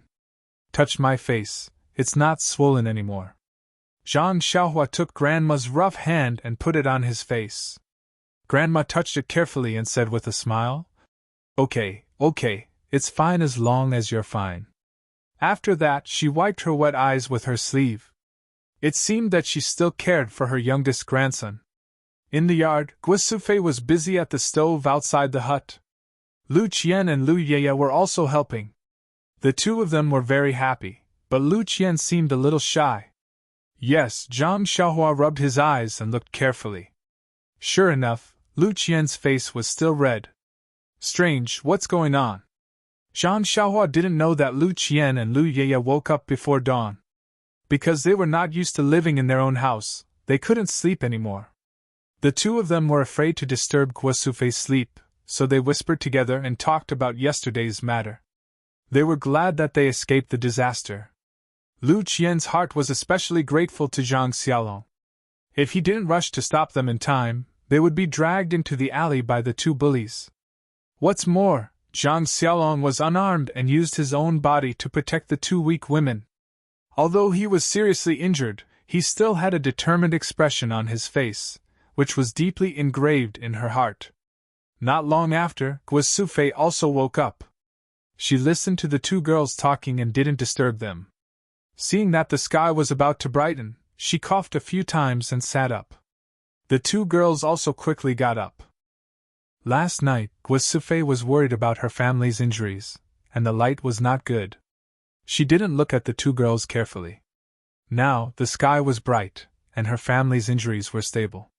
Only then did she have the opportunity to look at the two girls. The two girls were very beautiful, and their figures were good. Although they were different in height, each of them had their own merits. However, if they didn't have some beauty, how could they be molested in the street? Then, Zhang Xiaolong's mother began to ask all sorts of questions about the two girls. Only then did she know that there were only 3 people in Lu Qian's family, her father and brother. Her mother had died of illness a few years ago. Lu Qian's father was a teacher, and her brother was also a weak scholar. The family didn't have much land, and they only relied on teaching to make a living. They were respected in the village. Lu Yeye was Lu Qian's cousin. Her father was a butcher, and he was the brother of Lu Qian's father. They lived in the same village. Lu Yeye's parents were both alive, and she was the only daughter in the family. Yesterday, Lu Qian's family had guests. Her father and brother accompanied the guests, and Lu Yeye's father was busy with his own business. There was no one to accompany the 2 sisters to the market. The 3 women said a lot of intimate words.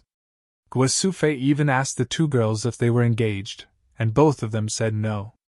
Lu Yeye didn't feel anything, but Lu Qian's face was red. Guosufei looked at Lu Qian's shy expression, and her heart was overjoyed. At dawn, Guosufei got up and was busy with breakfast. The 2 girls also came to help. After a while, Lu Qian's blush still hadn't faded, and Zhang Xiaohua saw a clue. Zhang Xiaohua walked to the front of the stove and said, "Good morning, 2 sisters." It was a very ordinary greeting, but Lu Qian heard the sensitive sister. She felt that her thoughts were read by this little brother, and her blush rose to her eyebrows. Lu Yeye happily replied, "Good morning, little brother." Zhang Xiaohua asked about her father and brother. Guosufei said that she had already gone to see them, and there were no changes. The injuries on the outside were lighter, and they hadn't recovered yet. She estimated that they would wake up in a while. While they were talking, Zhang Kai came out of the house. He was holding a wooden stick as a crutch, and he was limping. It seemed that his right leg wasn't very comfortable. Guosufei and Zhang Xiaohua went to greet him. Zhang Xiaohua brought a chair for her father in the courtyard, and let Zhang Kai sit on it. He stretched his waist, and his waist hurt so much that he gritted his teeth. Lu Qian and Lu Yeye went forward to greet him, and Zhang Kai repeatedly said that there was no need. Then he said, "The two girls didn't come back last night, so your family must be worried. The few of us men are injured, and Xiaohua alone can't escort you back. I think we should let Xiaohua and the people in the village bring a letter to your family, and let them come and pick you up. What do you think?" Lu Qian and Lu Yeye looked at each other and nodded in agreement. After that, Zhang Kai and Zhang Xiaohua went to the village to find an adult man. The two of them went to Balaga together to bring a letter to Lu Qian and Lu Yeye's family. Balaga was southwest of the Guizhuang house, and it was quite far away. When Zhang Xiaohua and the others arrived at Balagu, it was already noon. Balagu was a village built in the middle of two mountains. From the outside, it looked very big, and was 4 to 5 times the size of the Guizhuang house. There were many people in the village, and it was quite lively. When Zhang Xiaohua walked to the village entrance, someone had already seen her and asked her who she was looking for. Zhang Xiaohua said that she was looking for the teacher, Mr. Lu. That person's face was full of vigilance, but seeing that Zhang Xiaohua was dressed worse than him, and the honest farmer behind her, he still asked, "Where are you from? Why are you looking for Mr. Lu?" Zhang Xiaohua said, "We are from the Guizhuang house, and we are here to bring Mr. Lu news of Sister Lu Qian and Sister Lu Yeye." That person was overjoyed when he heard this, and said, "Is that so? Good, come with me quickly." After that, he brought Zhang Xiaohua and the others to a tidy little courtyard. Before they reached the door, they heard him shout loudly, "Mr. Lu, Butcher Lu, news of your daughter has arrived." They heard a loud and clear voice ring out from the courtyard. "Ah, the robbers have sent a letter. I want to see which bastard did this good deed." Following the voice was a burly man who was 2 heads taller than Zhang Xiaohua. He jumped out from the courtyard and grabbed Zhang Xiaohua's neck, saying, "Where are you robbers from? Speak, speak."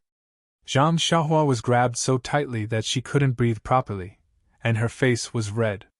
How could she speak? The man who came with Zhang Xiaohua and the person who led the way were about to dissuade them, but another person came out from the courtyard and said, "Second brother, you can't be so rash. Look at this little guy, his expression, his clothes, does he look like a robber? Even if he is a robber, you should let him speak." That burly man smiled and let go of his hand, saying, "Big brother, aren't I just worried about my daughter's safety? Don't you know how to be anxious?" Zhang Xiaohua took a few deep breaths, and her complexion slowly returned to normal. Looking at the two people, she knew that the person behind was Lu Qian's father, Mr. Lu, and the one who grabbed her just now should be Lu Yeye's father, Butcher Lu. 0.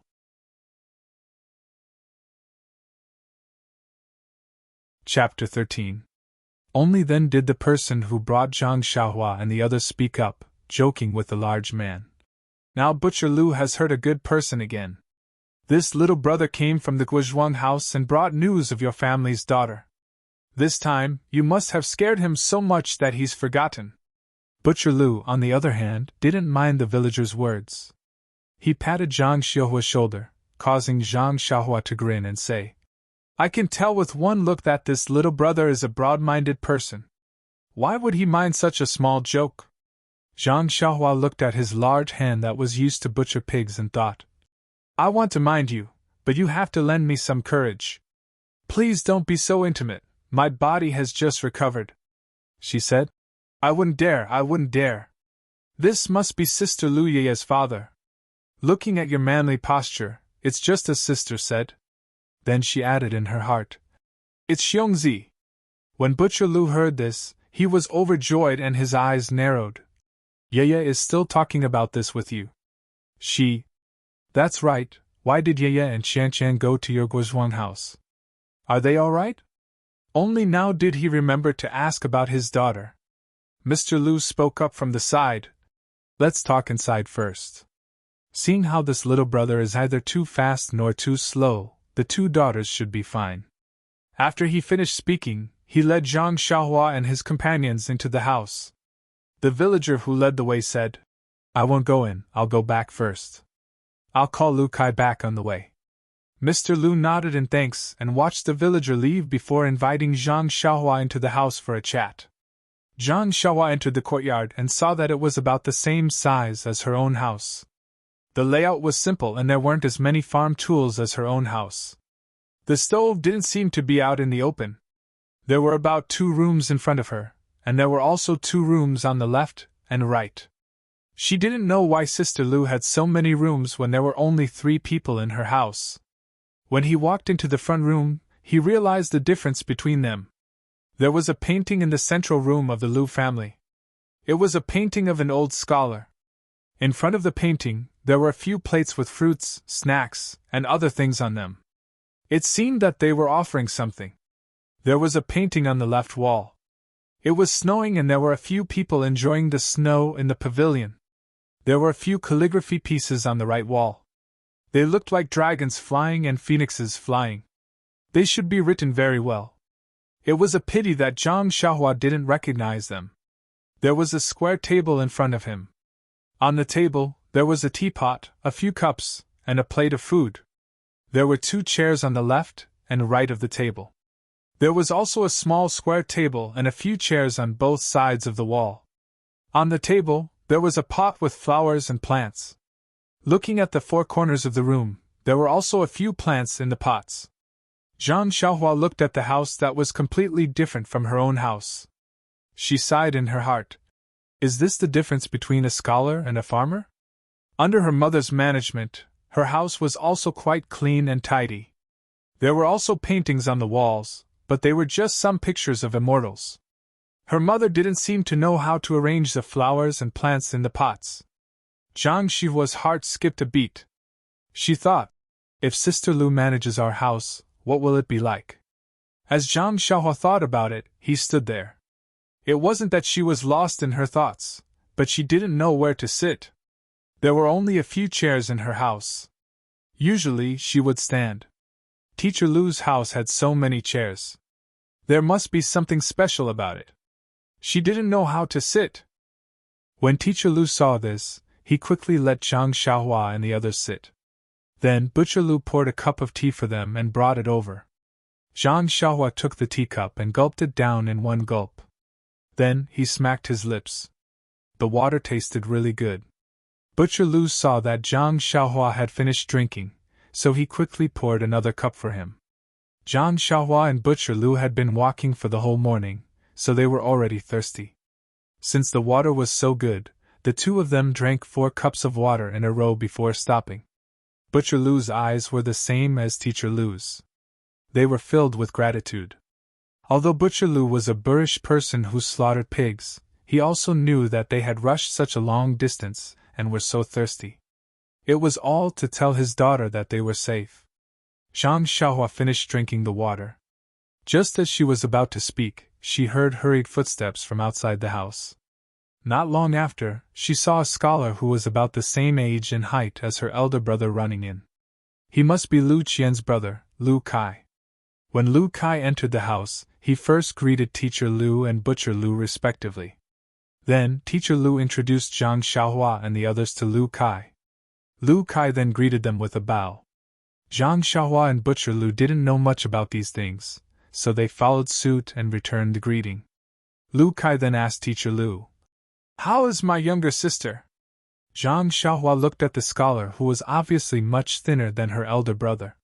She thought to herself, scholars really have a lot of etiquette. This brother Lu is really patient. He only asked after seeing such a polite greeting. If it was Butcher Lu, he would have asked directly. Oh right, he must be complaining that brother Lu came at the wrong time. She couldn't help but glance at Butcher Lu, who was also anxiously waiting for Zhang Xiaohua to speak. Sure enough, before Teacher Lu opened his mouth, Butcher Lu said, "You should drink some water first. This little brother hasn't said anything yet and you're already back." Lu Kai sat on the chair opposite Zhang Xiaohua. He wasn't in a hurry to drink the water. He looked at Zhang Xiaohua eagerly, waiting for him to speak. Zhang Xiaohua then introduced herself and told him everything that happened yesterday in detail.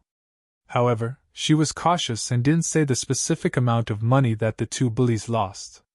Zhang Xiaohua's eloquence wasn't very good, and she spoke haltingly.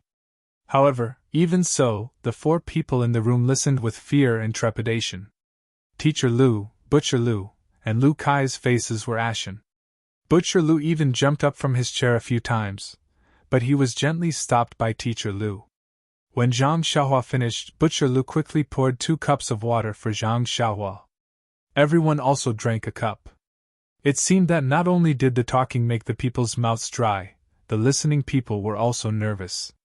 After drinking the water, Teacher Lu walked in front of Zhang Xiaohua and bowed deeply, saying, "This old man would like to thank the virtuous father and son for saving my daughter." Lu Kai and Butcher Lu also quickly followed suit and bowed. Zhang Xiaohua was so scared that she jumped down from her chair. Why did they have to bow again? She hurriedly bowed in a nondescript manner. Zhang Xiaohua comforted them, saying, "Sister Lu and the others are staying in our house. It's quite good. You don't have to worry." In fact, everyone knew that their loved ones were fine.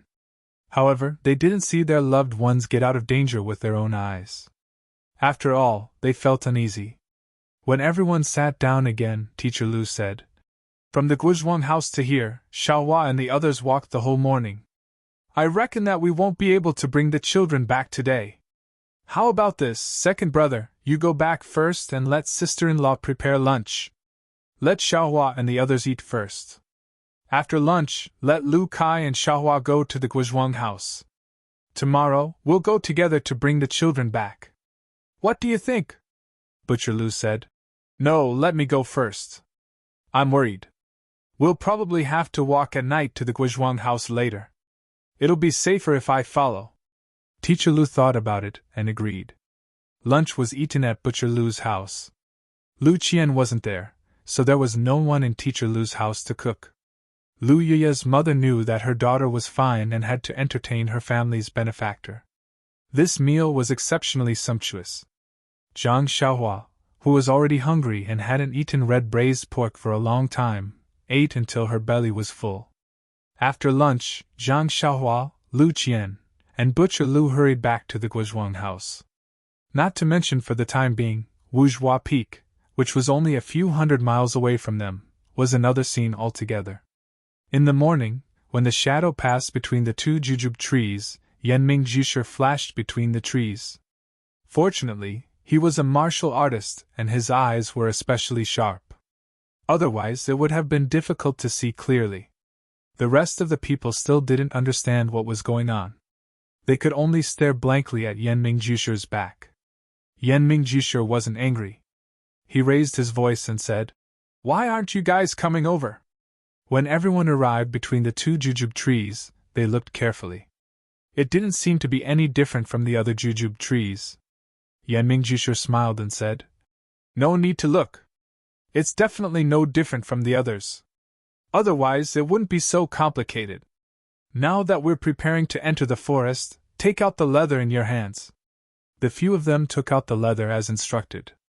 Yanming Jusher said, "Get some fresh blood and smear it on the top of the back of the leather." After he finished speaking, he took out a dagger, cut his finger, and smeared the blood on the leather. Ma Xiangyang, Wen Wahai, and Tan Wen all did the same. A line of words appeared on the leather. It was, "Go straight 10 trees, back 6 trees, left 6 trees, right 8 trees. Then Yanming Jusher put together the words according to the diagram. It was the incantation for entering the forest. Go straight 10 trees, right 8 trees, back 6 trees, left 6 trees. Yanming Jusher said, "All right, everyone get ready. We're preparing to enter the forest. I'll lead the way. Xiaoxia Ma and Xiaoxia Wen will follow behind. Heroine Shui and Chief Situ will be in the middle. The Tan brothers will bring up the rear. Everyone, keep your spirits up. Don't fall behind." The jujube forest in front of them was no longer as dark as it was at night. However, the bright sunlight still couldn't penetrate the dense forest. The dense fog in the forest made it difficult to see the end. The cold wind blew through the treetops, making a hoo-hoo sound, but it didn't seem to be able to blow away the light fog. Yanming Jusher took out his dagger and drew a mark on the 2 jujube trees. Then, he carefully walked through the 2 ordinary trees. The rest of the group followed the previously agreed upon order, entering in a single file. The dense fog in the forest was very thick. One couldn't see more than 10 feet in front of them. It was also very humid. Not long after, everyone's clothes and shoes were soaked. In order to deal with unexpected danger, everyone held weapons in their hands. At this time, they all felt the cold. No one had entered the forest for many years. The ground was covered with a thick layer of fallen leaves and rotting jujubes. Walking on it was very difficult. The jujube tree's branches and leaves were very dense, intertwining with each other. Sometimes they even blocked the path. However, no one dared to rashly cut down the branches for fear of causing an accident. Just as everyone was moving forward in an orderly manner, they suddenly heard Situping's exclamation. "Look over there!" 0. You're tuning into the Phoenix Nights YouTube channel. Don't forget to subscribe and join us on this journey to catch the most captivating stories.